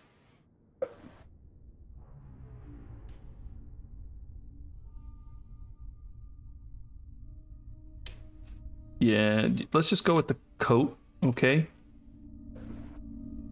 The screaming coat. That's the pelt and the bone. Screaming coat. You're okay with this, right? I'm great with this. Okay. It even connects to the shield. We have 2 shank bones and a large tooth and a skull. So we have 4 bones. We already built the leather work. We already built everything we can build. So the only other thing now would be... do we need a shank bone? If we have a shank bone, we can make the earrings. We don't care about the shank bone so much. The skull, we could make another skull cap. We could hold off on it. We can also... this tooth we don't really need, okay? Unless we want to build more katars, which I'm not that interested in these katars. So the other thing is we could endeavor and do a harvest ritual and... throw out these 3 bones, okay? Listen. And draw 3 basic resources, which could include a, Love potion. Love potion. Yeah, I'm sold. Okay, so we'll endeavor. And that will be this right here. I think we can do it. No, we need Forbidden Dance. Dang it. Okay. Sorry. We need Forbidden Dance. We don't have Forbidden Dance yet. All right, my bad.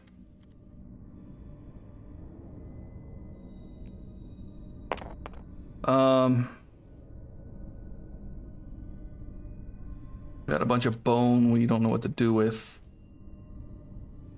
Oh, while you're thinking about that, we should turn 1 fresh acanthus into a dried acanthus at least. Okay.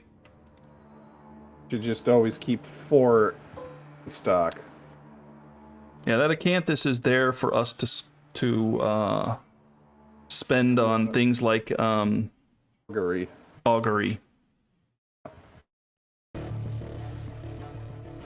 I would like to make 1 intimacy roll. Does anybody have 2 courage? And it's close to... I don't think anybody has 2 courage right now, so I don't think... Yeah, we don't have anybody 2 courage, so there's no reason for us to be throwing bones at the scrap scavenge right now. We just want to augury. Well, we need the shrine. We need to do the shrine. We got to do the shrine. So I'm going to roll the shrine, okay? Get us some armor. You have it. All right. That's a piece of armor there.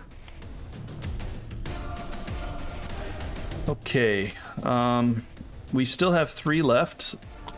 We would definitely like to try to get intimacy. We do have this up here. We're going to spend 2 resources to get the pink stone. So 2 acanthus is okay, right? Okay, 2 acanthus gone. We're gonna get the pink stone, so we roll a d10. But who's gonna do it? Because it could be immortal. So who's gonna do it? Who has crazed? Ooh, this person has crazed, pray, tinker, bone whisper, daggers. This is a tank, but not a good tank. But it is a 8. I'm sorry, but how are we getting immortal? 10. Rolling a lantern.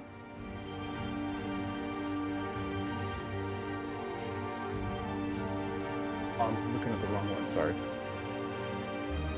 Yeah. Dig it.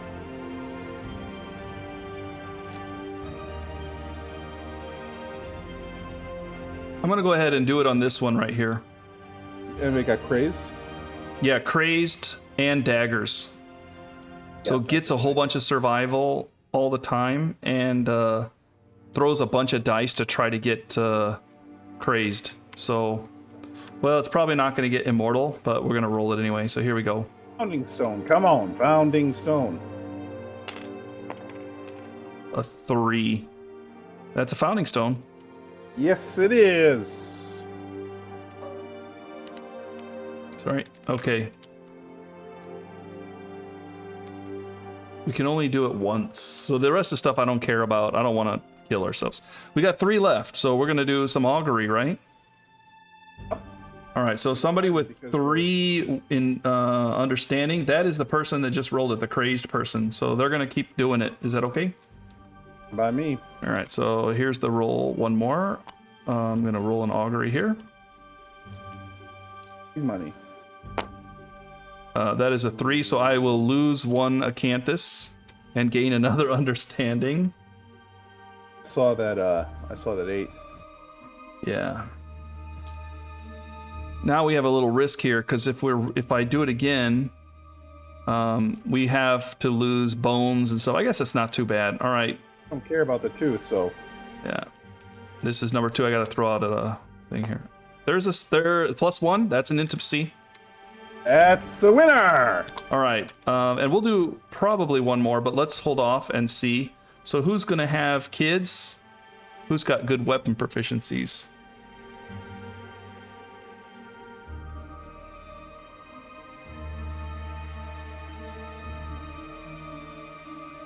I got 2 daggers. I got 2 bows. I got 1 axe. I got 2 axes. I got 2 guitars. So it looks like spear. Spear's only 1, so we can use another spear.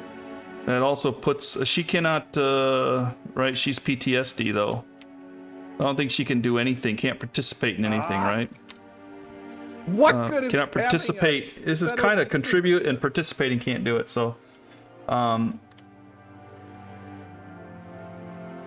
in that case, I'm agnostic about this.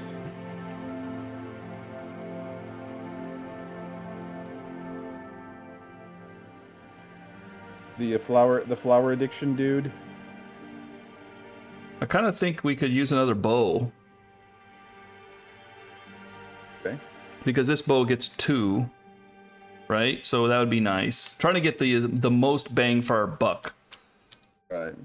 So the bow person here is a man, which is ideal for this too, because men probably won't die. And there's this Lotsie with nothing here except the dagger's ability. We could just use her strength and evade bow. Yeah, she's actually the backup tank right now. But here's a girl with a bow. Okay. Bow. The 2 bows. Breaker and unnamed. All right, I'll roll unnamed. You roll breaker. Unnamed. I'm going to try to have a permanent strength bonus on this person. Here we go. Show me twins. And you're going with the 1 population. So I'm gaining a +1 pop, +1 permanent strength, and +10 survival to the 2 people who did it. Did the deed. So yeah, the breaker will go up to 7. And this person will go all the way up to 7, which is good. And we get another survivor here. And going male, is that okay? Yeah, that seems fine. Bow, and gets 2 bow because half of the bow. So the next time they go out, they're going to get the proficiency if they hit. We have one more endeavor. Are we good to do augury again? Guess we get like strength and understanding on this dude, right? Yeah, understanding 1, strength +2, evasion 1, accuracy 1. Yeah, that's... You know what? All you people who decide to play the Sparta way and give a rough go to your kids so that they get awesome stats when they get born, we just produced a spawn with 2 strength, evade, and accuracy because we love our kids.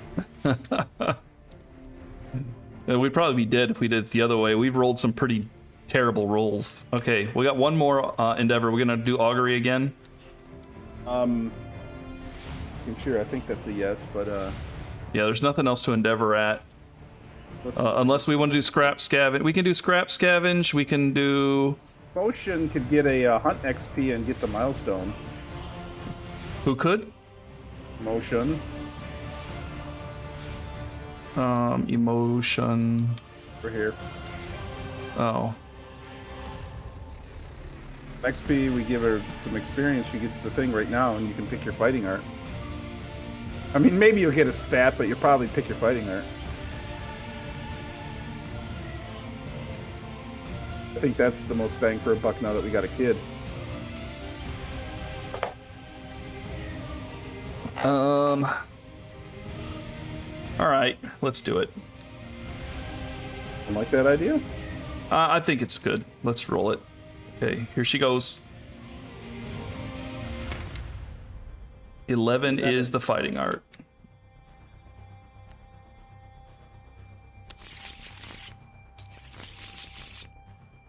One, 2, 3. Tumble, crazed, and phantom. Ah, phantom.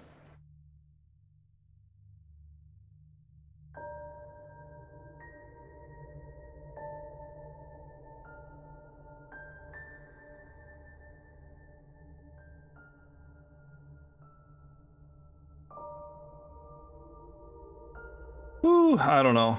What do you think? She is, You get a little twitchy about eating resources, but the evasion token is nice. That's not wrong. But the first time you gain an evasion token during a showdown, which is probably going to be one of our well, I mean, it depends, right? It's going to be one of the resources we probably harvest, or it's going to be a crit. It's probably going to be an acanthus because we'll pull that during the hunt phase. No, it's during the showdown, not during the hunt phase. Oh yeah, whatever we harvest off of there, yeah. The monster, or off the board if we see something. Right. A little bit gimmicky. I do like it. Crazed. She throws a lot of dice, so perfect hits are nice because anything with perfect hits are going to be a pretty good deal. She's going to go a little bit insane. Which emo. Yeah, she's emo. Oh, we got to take insanity here then. She's emo. Good call. That's why I was thinking about the Phantom Friend, because if you're gonna go nuts, having a Phantom Friend seems to play it too. But no, she's losing it. She's crazed. She's gonna be gaining. Yeah, she's gonna be gaining some insanity. Hopefully, we can pair that with something like immortal or something like that. I don't know, but I'll take it. All right. That's all we can do. We are now preparing departing survivors. Question is, what are we going after? Antelope, of course. Our boss is skipping the next hunt. If we go out as a level 2 antelope, we will be walking the path of the insane or the path of the doomed. On the path of the insane, we're going to be spending all of our survival to survive or take a little bit of damage or get the PTSD. Insanity's reset, or we get the crab spider vermin resource. If we're not insane, we are going to be in trouble. We may lose all our luck tokens, PTSD, -1 evasion, or we may gain insanity and courage. Gaining courage is not a bad thing. I'm not too scared of the path of the insane and the doomed to walk it.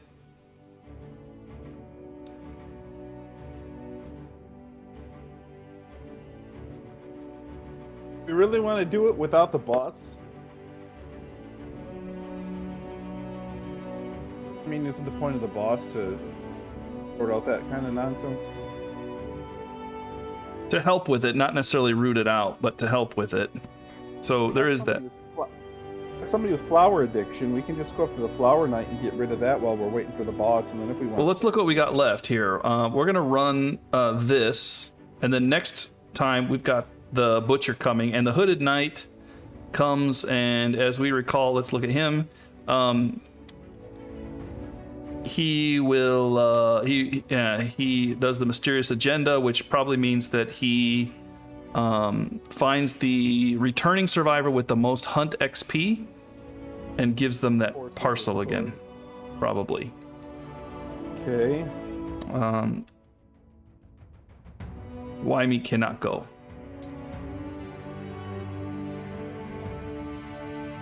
We ruffle stomp the level 1 here just to show you what the level 2 Screaming Antelope is. This is not the actual thing, but okay, so he does a +1 speed, so he throws an extra die and he throws an extra damage. Don't forget, The yeah. point is not that I'm scared of the antelope. My point is that I'm not interested in overwhelming darkness. Okay, so look at Overwhelming Darkness again. The worst thing that can happen to us is dead, right? If we die, we just spend all of our XP to shake the delusion, or all of our survival. So we lose all of our survival. No problem for the tank. Tank gets it back. No problem for most of us, as long as we all don't roll a 1, 2, or 3, because we get a little survival back from the Whisker Harp. Also, we're going to take Acanthus more than likely, so we get the... Well, that's not going to do anything. But...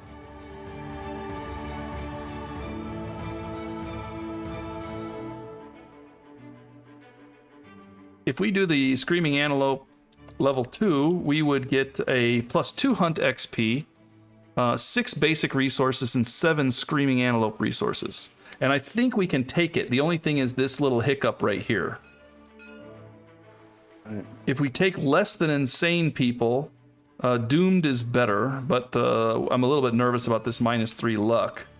But okay, not a big problem. This is not as good. The monster level survival, which is just 2 survival. You have a 20% chance of something somewhat bad happening to you. A 60% chance of something not terrible. If we're insane, 30% chance we lose all our survival.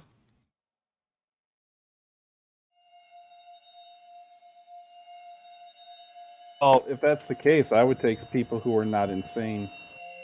I'm a gambler.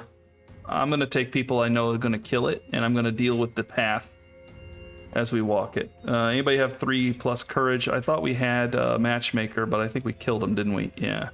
Why me can't go out. I'm attracted to that Path of the Doomed simply because if we roll 8, 9, or 10, we get a courage. So that buffs somebody's courage up again.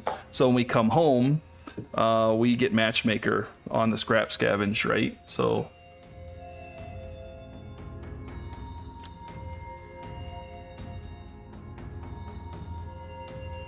we have to watch out for that diabolical trait where he stamps at the end of the monster's turn. He targets a random survivor in the trample zone, so we don't want to be in there. If he runs us over, we suffer 2 damage. His attack is a 3. Got my 2 people. 2/2. Okay. I would recommend bow. I got a bow and axe. I got a fist and tooth. Fist and Tooth worries me slightly, but you decide because of that diabolical trait.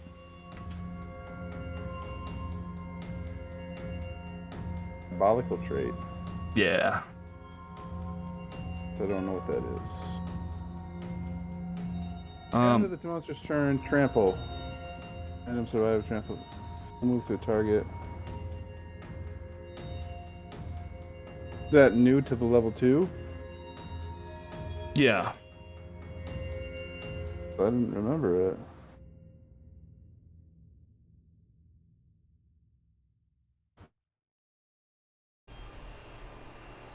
I think I could take Mother F if we want to risk the savior. She's not insane or anything.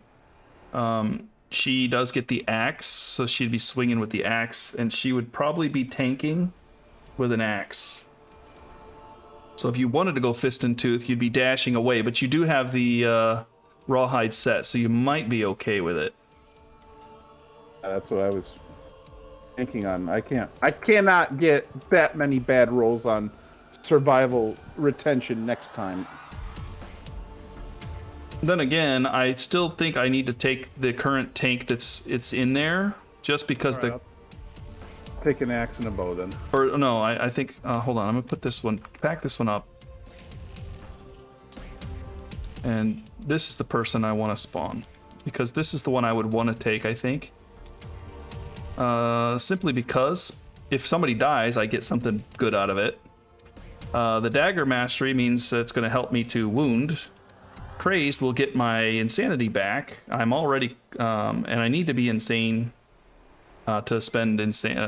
So if I go down the path of the insane, I may lose all of my survival. No big deal. I may set my insanity to 1. No big deal. And because I'm going to get insane as I hit. And suffering event damage, no big deal. And the other thing is I get a crab spider, so I'm not so worried about that. Well, I want to bring the one-armed wonder, because that's Monster Claw with no insanity. Then I want to bring the new guy, because that's bow with no insanity. Okay. One fight with the bow gets me the proficiency. The only problem is she's 14 insanity, and she may go insane while she's out there. If she walks the path of the insane and doesn't set her insanity to 0, she may actually drive herself over the edge and never come back. Because the Screaming Antelope, if you're 20 plus insanity, you disappear and never come back. So maybe I shouldn't take her. Yeah, that's why I'm bringing out sane people. No interest in walking the path of the insane with this. Okay, so I need somebody with probably daggers. This would be here. Who's got the best evasion? What are you taking? Fist and Tooth? I'm taking the new guy and the one-armed wonder. So I'm going to take Mother F, our savior. Probably tanking.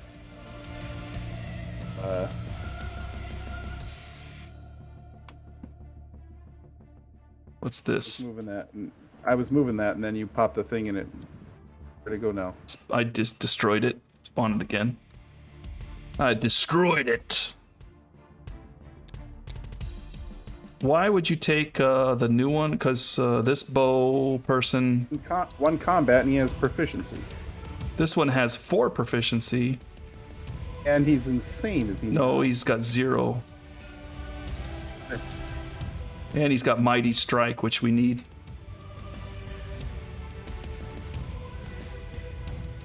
He's much better than the other one.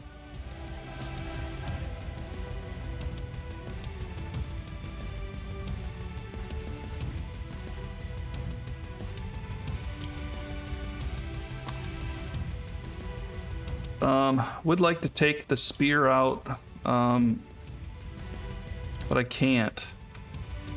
We have no one with spear, so the next best thing is the axe, and I have the axe. Well, the nose could be doing the spear. Or, well, I guess we got the katars going. We could just bring somebody with the katars and hope they do well. So who's got good katars? That's probably emo. Guitars, that would be Metallica. Yeah, that's what I was thinking.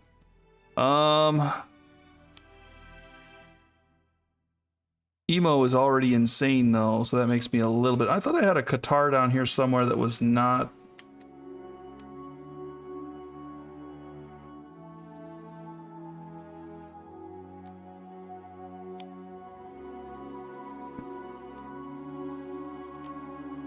Yeah, they got this guitar, Shun with guitar and Monster Claw. I could take the other Shun.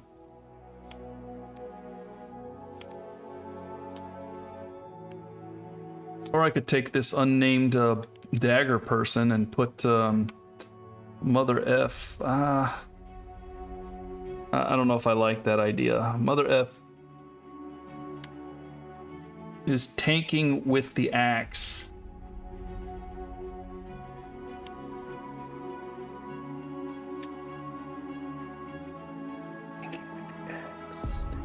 I do need to take a guitar person out. The only guitar person I have is insane.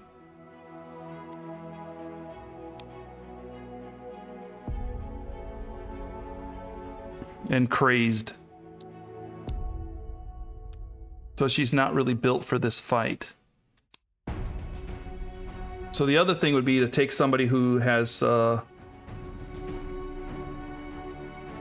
like zero cool, but he's not, you know, I would like to take somebody who can have our bonus stat bonuses and stuff, you know?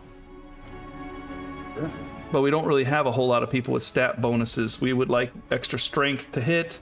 We don't really have people with that, except for the dagger person. The guitars are pretty decent anyway. I could take the nose, but the nose is insane.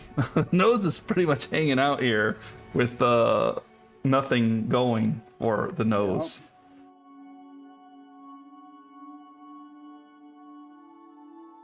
The nose is trying to figure out how Zero Cool became cooler than him. It's a her, actually.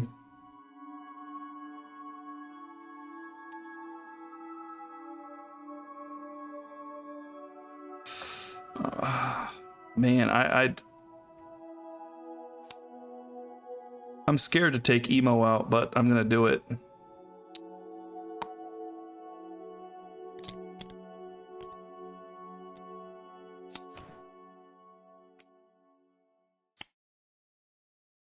I have a bad feeling about this. I have a bad feeling about this. The only other option would be to take Zero Cool, who benefits with an accuracy improvement. Better chance to hit. Does anybody have luck? That would be good to take.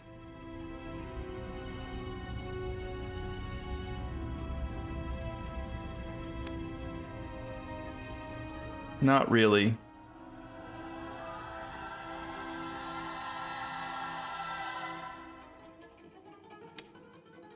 I don't really want to take Zero Cool until we get him a weapon proficiency. The flower addiction can't go the warbler.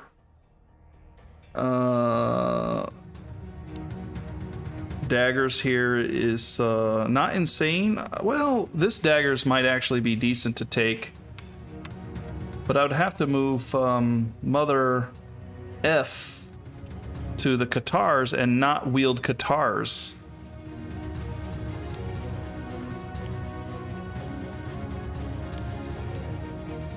Boy, I'm having trouble deciding what to do here. You're using a bow. Using a bow. And are you taking the armless one? Yep, the one-armed wonder. Okay.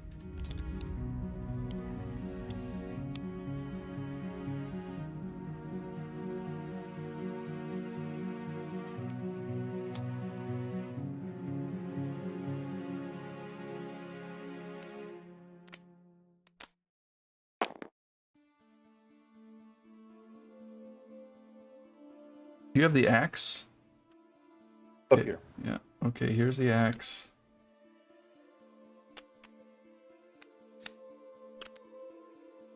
We have a Flower Knight badge. I could easily bring that on the tank.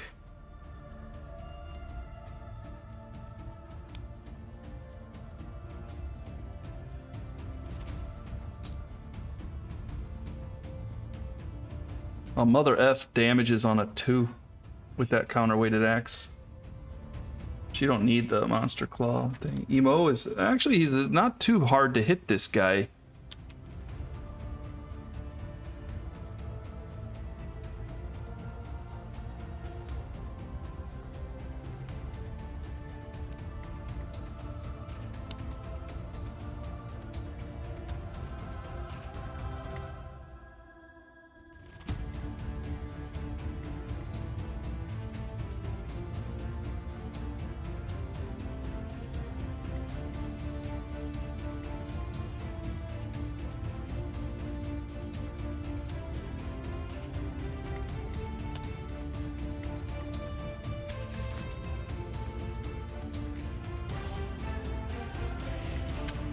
You might want to consider this somehow.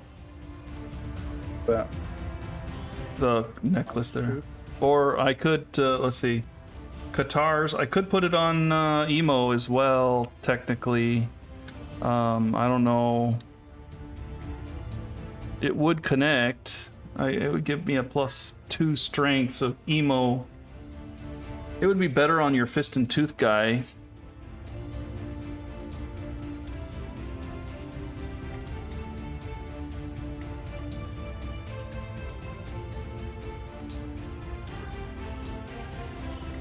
The Vespertine bow is pretty good too. So, man, I don't know if I really want to bring Emo. I'm just scared that she's going to go insane.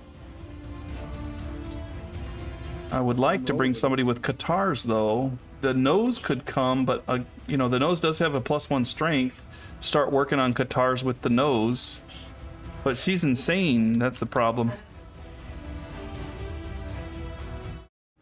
Okay, so after a quick discussion here, we talk about bringing 2 bowmen instead, which I think is not a bad idea. Now the question is, should we put the better bowman on the better armor stuff? So here's the other bowman we have that's pretty decent. The unnamed survivor. We gave bow and we didn't give a name. I think we were supposed to give them names here. The bows are breakers, right? So this is another unknown breaker. And the daggers are, we didn't name them. We're supposed to give them a last name. Daggers come from this person who I'm going to call Stabs.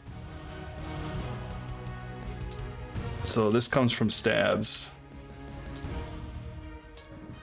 This bow is from a breaker as well. Breakers are our bows. All the bows come from breaker.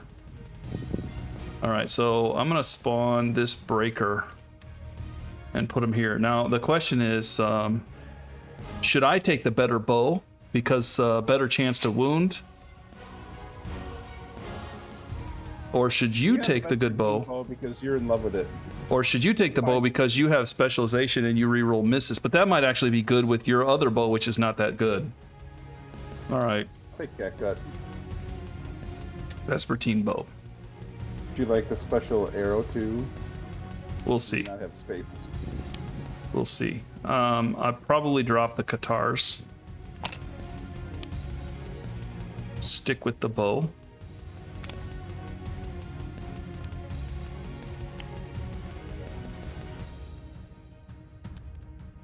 This would increase the move on this person.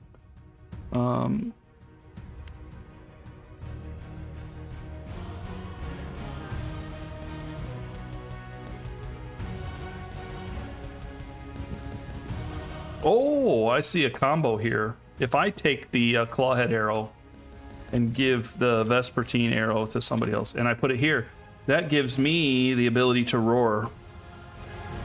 Now, I can now connect the roar, and I get the movement bonus as well. Excellent. That's pretty nice. The movement bonus may get axed here though, because I may pull Acanthus. You don't mind if I take the shield? I was thinking of giving the shield to Mother F, but that's debatable whether or not we should do that. It's fine. Because she is the savior, so...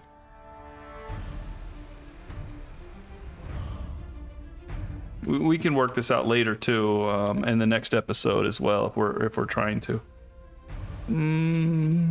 Bandages, you have? I got somebody with bandages. Okay, so emergency, we have somebody with dash and bandages.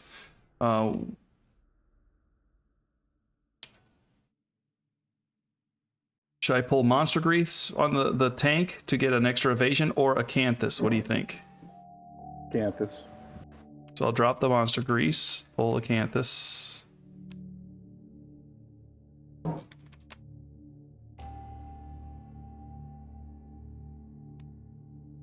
I'm going to drop the Bone Dagger, and I'm going to take Acanthus as well here. On Breaker. Oh, Breaker!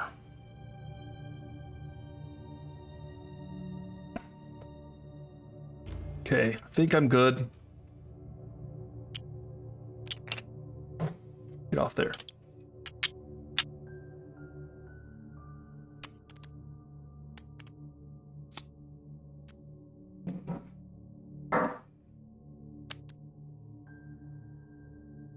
Okay.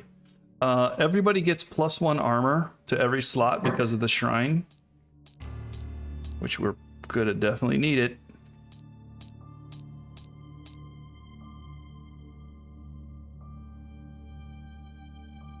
Counterweighted axe plus the leather shield with the rawhide set might actually be pretty epic, because I can surge to block. Yeah.